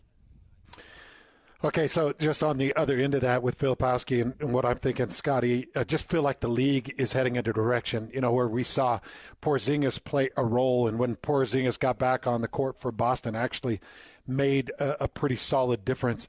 Whether it's him or we're talking about Joel Embiid or we're talking about Nikola Jokic or we're talking about the Greek Freak or, we're going down the list of these 6'11" to 7'3", 7'4" frames with positionless basketball, guys that can move around the court and give you length. Now, you can't say the same for Edey because we were talking about this with Ben yesterday. Edey is not that moving target. He's not that guy that's going to rotate to the corner and keep extra movement going under the rim, constantly rotating and forcing defenders to follow with him. But I do feel like Filipowski's kind of in that vein. Mm-hmm. I also like to see guys that have the ability to really dish, these big guys, these guys with a little bit more length, to really dish and find their targets when they're moving. And I've seen enough of that in the film that I watched with Filipowski that I feel good about that. And if we're just going Filipowski compared to Furphy, I don't think Furphy is ready for the strength of the NBA. And I'm not sure his frame right now has the ability to put the strength you need to throw hips in the NBA. Interesting. And I feel like Filipowski has more of that frame to throw hips. He's not there with the strength. Either is Cody Williams. Yeah. We know Williams has to put the strength on. But projecting. But projecting yeah. strength, I think he can match some of the powers that you're going to see in the NBA. The league is trending towards 7-footers who can dribble, pass, and shoot, and that's what Kyle Filipowski is. Yeah. I'm pretty shocked he's on the board. It sounds like he had a really bad pre-draft process. Like, he didn't interview particularly well. He didn't shoot well at the combine. So there are, some question marks there. But, again, 7 feet tall. He was an elite recruit when he came in, so he was a really good high school player as well. He was good at Duke his first year. Would have been a first-rounder last year had he come out. He bet on himself. Clearly that was a mistake because he's in the second round now. But, yeah, we saw how valuable. In a down draft. And that's that's not a great sign. But you look at what Kelly Olynyk bet for the Jazz. You look at what these guys who are 7 feet tall. He doesn't play like this player. But I kind of talked about this on my podcast a little bit. You saw how valuable Naz Reid was for Minnesota as that third big, who is just a real change of pace from what Rudy Gobert offers, or even a little bit of what Cat offers, because you can give him the ball, he can dribble a little bit, he can make some passing plays. He's not a great quote unquote big man. He doesn't do big man stuff. But he does a lot of other things at his size which become really valuable. And another thing we haven't touched on with Filipowski, and one of the reasons I really like him, though he only averaged, he was over a block and a half, which is fine. I loved his steal numbers. He's just kind of a defensive playmaker, even if he doesn't project as a lockdown defender or a great rim protector. Guys who create plays on the defensive end just have added value. Guys who get steals, we've become a little bit underrated on steals because it's a takeaway. It not only is it a stop, it's the ball going the other direction, and they lead to transition opportunities, and he's a guy who can do something with it once he does get the steal. So that is my whole take, Ben and Scotty. My whole take is, all right, if he pans out and he's something great and he's a mobile big that can truly stretch, then maybe you do have a Karl Anthony Towns. If he's not, then maybe you got a Walker Kessler. And either way, I'm fine with that in this draft at number 32. Oh, yeah, absolutely. Either way, I'm fine with that in this draft at number 32. I look at it from – and I looked at the Collier pick a little bit the same way, although I think that's going to be a little safer. I think Collier has a chance to be really good. But you look at it Hans, you and I, let's say we're in Vegas here in a couple of weeks. We play in a poker tournament, and we take second or third. We got an extra $200 or $300 in our pocket. All right. Nice chip chop tournament. We're at a blackjack table. We're going to play a little bit more loose with that because it's like, hey, we never anticipated this money in our pocket. This is fun. So let's have a look. This is extra money. This is house money we're playing with this here. $8, I can live with or without this $8. Mama doesn't know it exists. There's no accountability for it. Let's have some fun. $7.50. And so if it works, great. If not, no big deal. But I like your line of projection more than sure thing. And I think that's what the Jazz did in terms of Collier versus Shireman last night, is saying we know who Shireman is. He's been around he's been around forever. We know who he is. Like, that dude is going to be plug and play. He'll go to Boston. He'll be really good for Boston, but we know what the ceiling is on him. But Collier, we don't know, and it could be really special. Let's go to the podium. It is time for pick number 31. ESPN for hosting us at their Seaport Studios in New York. Last night, we watched 30 players join the NBA family, and today we usher in another group of great. We'll get back to when I think that's the deputy commissioner starting to make some opening statements there. When we get that pick, we'll throw it out to you. Toronto on the clock. Utah Jazz up second in the second day and kind of jumping into this second round. How are you guys feeling about them pushing this into a 2-day thing? I think it's been extremely successful. I like that we were done by 9 o'clock or 9:30 last night. I got to go home and write. I mean, and I'm just talking selfishly. I liked it, and I got to get my work done before midnight. And then you have a whole day to talk about it. Like, it's actually been good for the NBA. The NBA has stolen this second day of things to talk about. Well, and the other aspect, too, I wonder if the quality of, I don't want to say quality of picks, but you have a little bit more time to reset your room and reset your board and say, okay, it might lead to more trades. It might lead to more movement because teams have a little bit more time to talk. In terms of drama and intrigue, it might add to it a little bit, Ben. Yeah, absolutely. I mean, I think it has. We've talked about it a lot today. I've written articles about it. Like, honestly, you want to steal days. You want to have days where you're the thing that's being talked about from a league-wide perspective. And I actually like that they're not trying to turn this into this mega must-see 6 p.m. on ESPN thing. They're just kind of throwing it in the middle of the day. They'll get casual viewers, and then they will have something to talk about tonight. I know that Danny Ainge doesn't have to take this into account, but we do because we speak to the fans on a daily basis, and we have to take their reactions. But how do you guys feel the Jazz fans are responding to the first 2 picks and the fact that the Jazz are keeping their picks and making their picks and are possibly going to keep and develop their picks? I think the Jazz fans have been pretty universally thrilled with the players they got. I think they like the upside swings of who landed. And I think it's a lot of players who Jazz fans were familiar with, A, because they were both Pac-12 guys, but B, they were just they were in the conversation. Those were guys who were not out of left field. Like, this is not the Udoka Azubuike pick, which is like, who, why, who, what, where does that fit? Like, they all fit, and they were all in the conversation leading up to the draft. Well, and the fact, too, that, Danny Ainge and Justin Zanuck are getting a lot of credit, but these dudes just fell in their laps. Yes. They didn't have to use any ammunition to go get these guys. By the way, you look at Kevin Pelton's big board. I've got it up here. You mentioned the one that posted last night. Cody Williams was ranked 27th. Guess Isaiah Collier was 11th. Yeah, on the big board. On his big board. Yes. And so he was in top 15 on most big boards that I looked at. I mean, it's pretty amazing that you get a guy at 29 that was that highly thought of and has that kind of upside. I mean, it's on the flip side. Do you have his board up? Where did he have Edey on his board?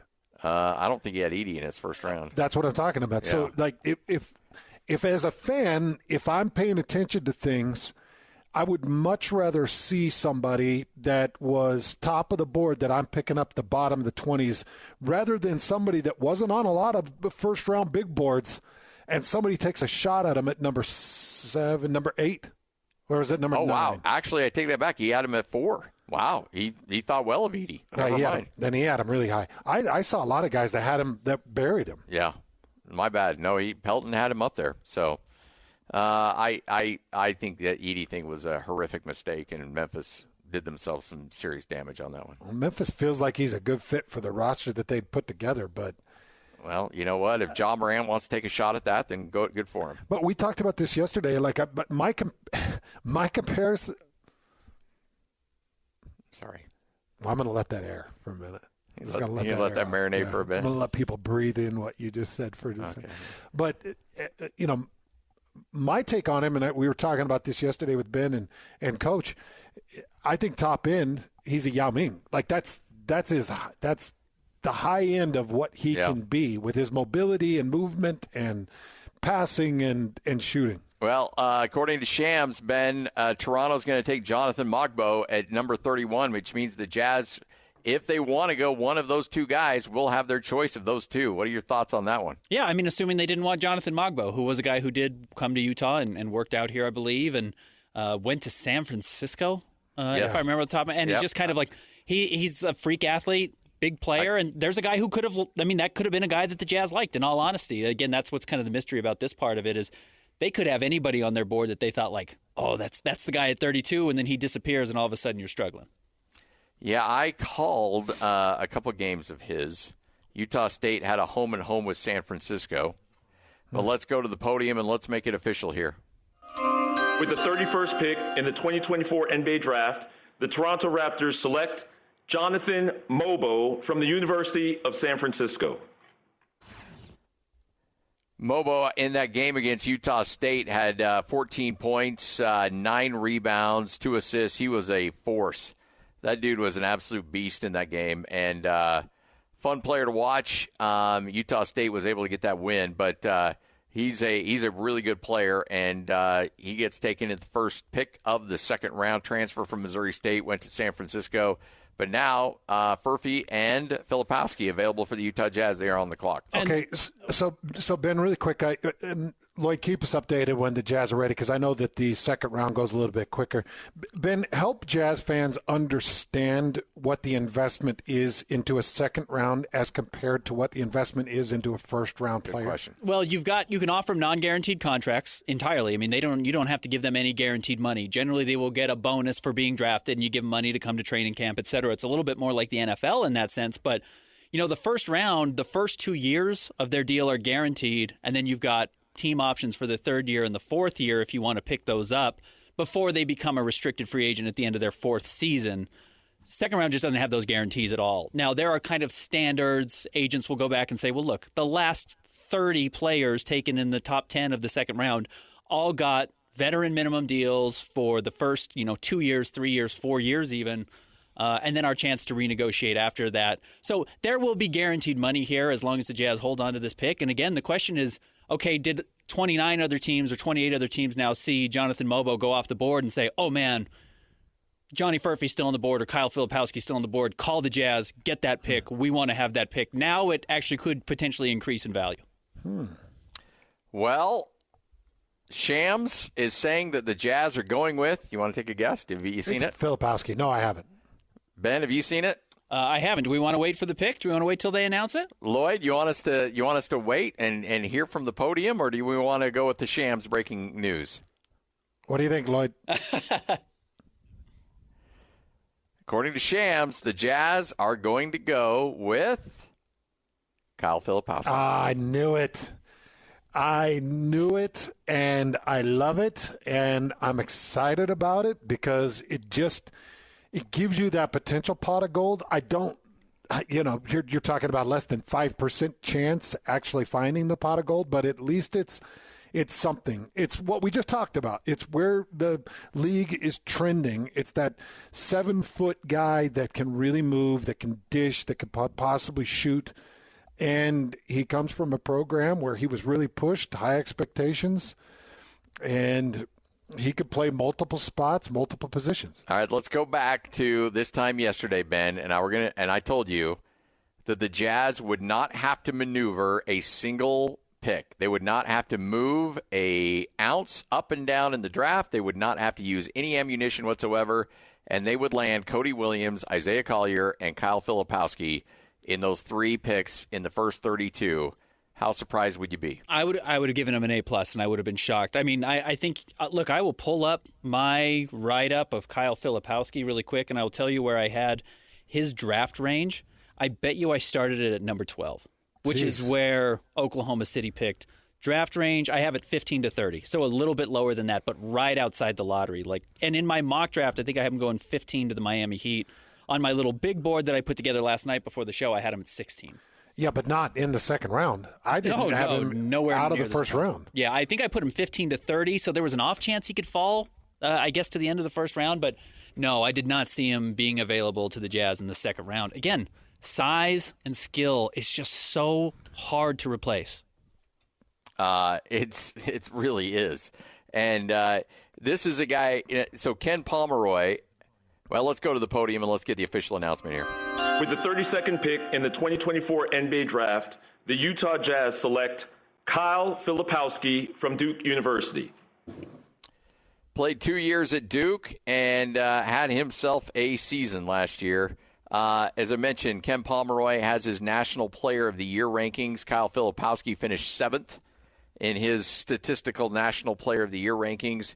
A guy who shot 35% from 3, 56% from 2, just did so many good things for Duke last year. Got to the free throw line at a decent rate, can block shots. He can pass. He can pass. His assist rate was 23rd in conference play. A high possession user, but overall, this is a guy that has been really fun to watch.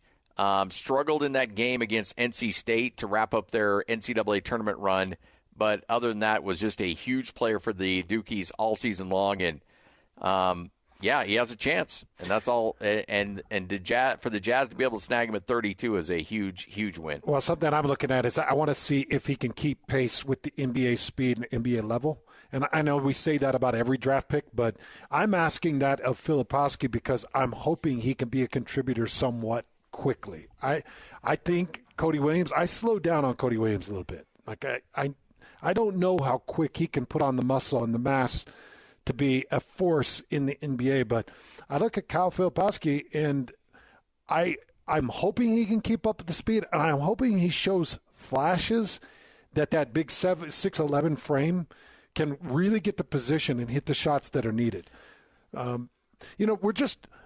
We're watching Walker Kessler. And Walker Kessler is the perfect sample size for me because I'm watching his development, I'm watching his growth, and then I'm watching his body language, I'm watching him self-hate at times, and I want that guy to continue to believe in himself and grow and turn into what those bigs need to turn into in the NBA. Mm-hmm. Because there's not this need for the bigs that there was in the 90s and even in the early 2000s. You got to be something more special. You got to be a Mehmet Okur. Like Mehmet was just way before his time, and you got to be a Mehmet Okur. And can Filipowski kind of be that type of player for the Jazz? Right here on 97.5, the KSL Sports Zone. 3, 2, 1. It's the 10th annual Top 60 and 60. Get your college football fix every day at 1:30 as the Zone counts you down to the start of the 2024 season by listing off the top 60 players in the state of Utah as voted on by the local media and you, the fans. You'll also hear from the coaches as they talk about the players that will impact their season the most.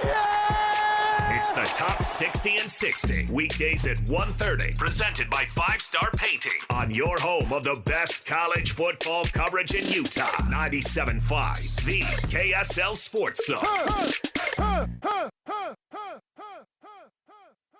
The future begins now. This is the Zone's coverage of the NBA Draft as the Utah Jazz continue to build for next season. This is 97.5, the KSL Sports Zone. NBA Draft Night Special continues on. It was a quick one, folks. Jazz didn't have to wait too long. Jonathan Mobo goes number 31 to Toronto, and then the Jazz take Kyle Filipowski, number 32 overall. So let's reset the scene here for the Utah Jazz. Again, I made the joke last night. It kind of feels like a North Carolina test, a North Carolina class. You don't even have to show up and you get an A. Jazz don't have to move. They don't have to use any assets. They stay where they're at. They pick at 10, 29, and 32, and they come away with Cody Williams. And now you add another player into the Isaiah Collier at 29, and then Kyle Filipowski at number 32. And Hans, you don't have to do a single thing. No, you don't have to do a single thing, and you do pick up a lot of talent. And Ben, something I wanted to ask you about, because Scotty and I have talked a lot about this, and Jazz fans are feeling this. And for a second year in a row, Jazz have 3 picks, essentially 3 first-rounders, and they take all 3. Okay, now, at this point, the Jazz have drafted They have who they have.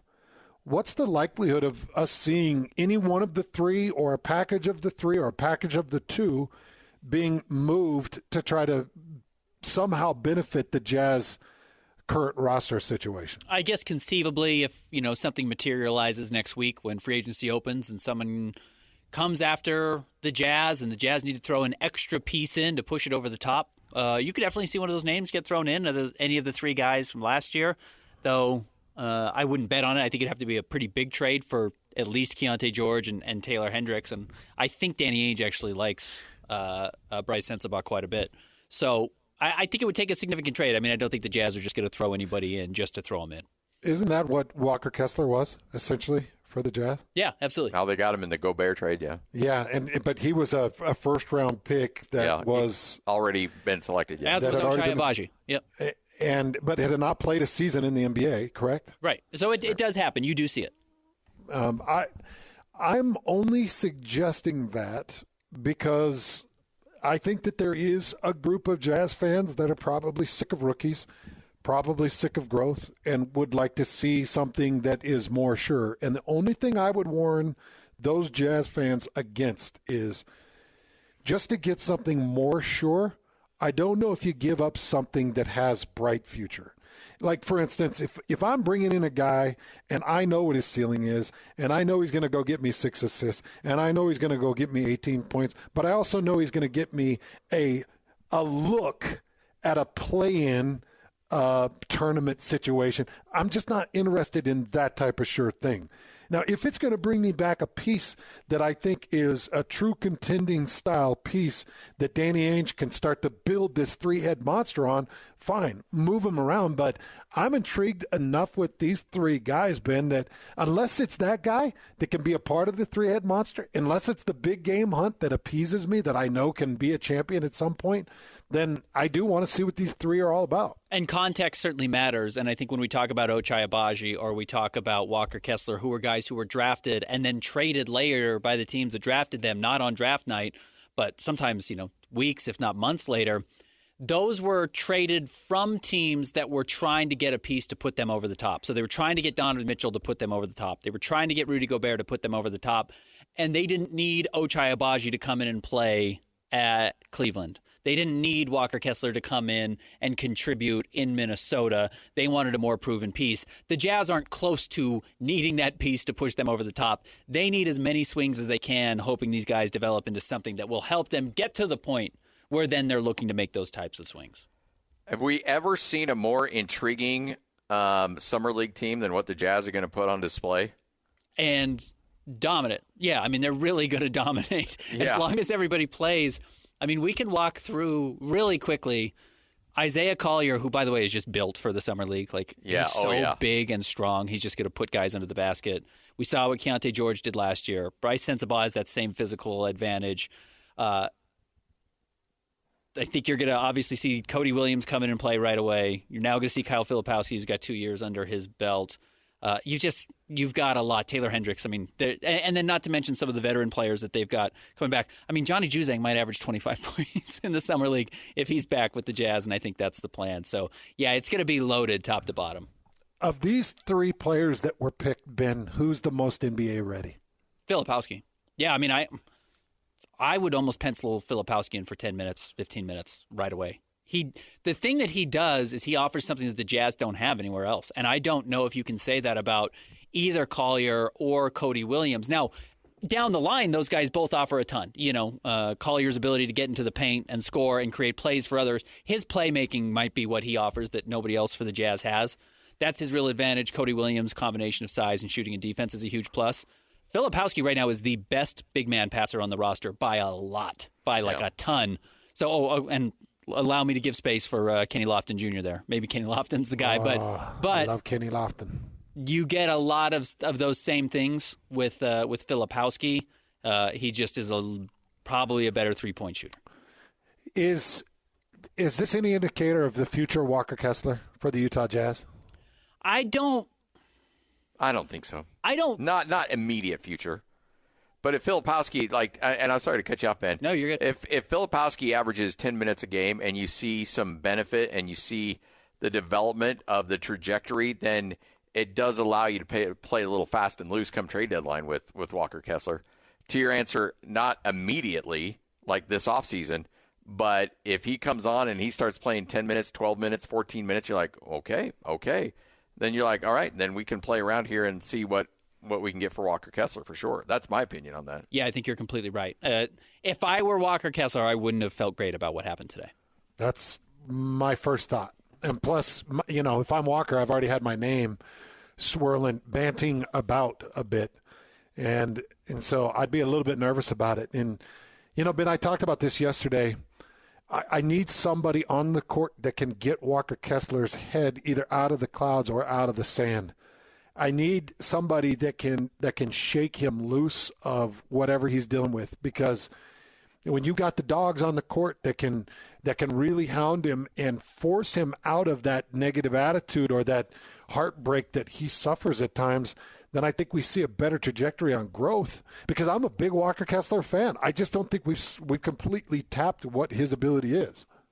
I totally agree with you. And let me say, whereas this might be a kind of shot of the bow of Walker Kessler, where it might be a plus is I think these guys actually could play together, because Kyle Filipowski has the ability to step out. I think he can probably play the 4 as well as the 5, because he is a playmaker, the same way we saw Kelly Olynyk play with Walker Kessler at times.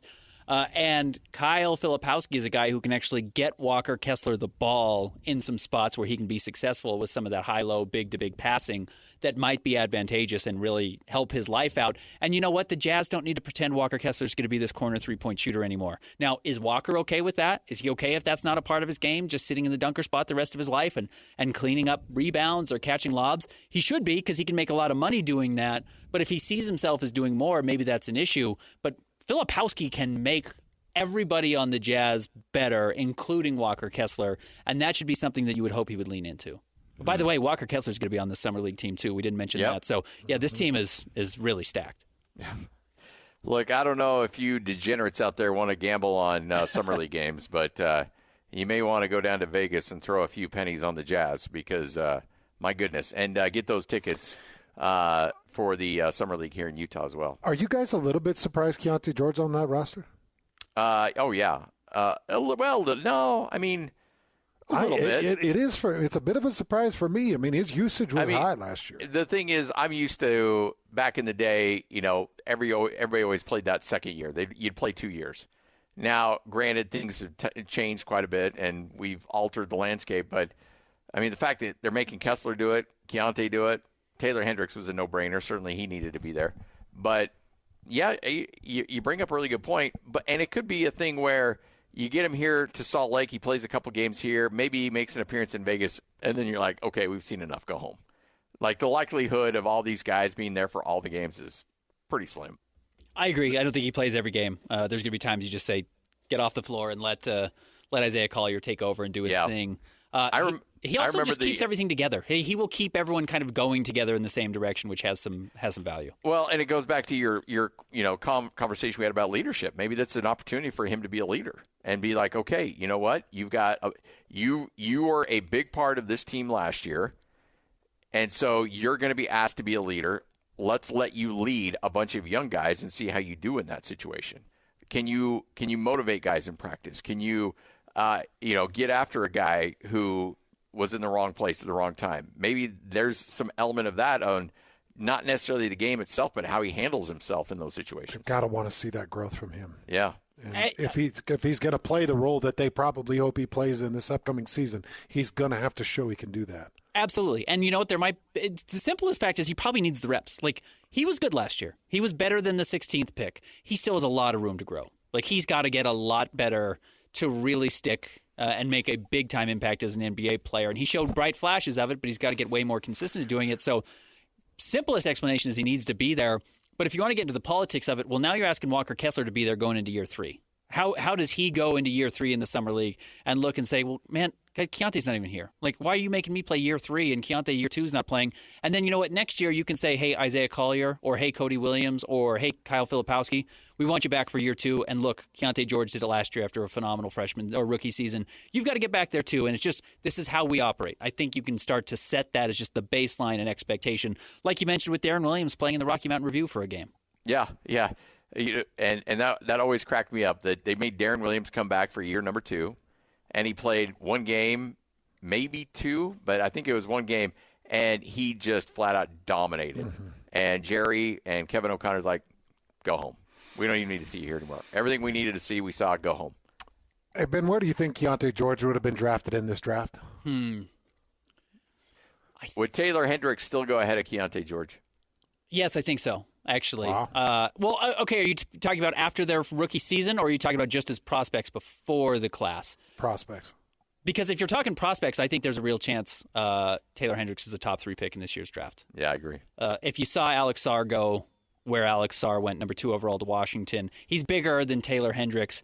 Taylor Hendricks did all the theoretical things you want from Alex Sarr. He just kind of did them he actually, he shot the ball well. He blocked a lot of shots. He played a much bigger role at Central Florida than Alex Sarr did in Australia last year. So those two, that would have been a big debate for a lot of teams is, are you a Sarr guy or are you a Taylor Hendricks guy?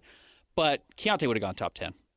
His size was a real plus. And I know he didn't shoot great at Baylor and he hasn't shot great in his first year at Utah.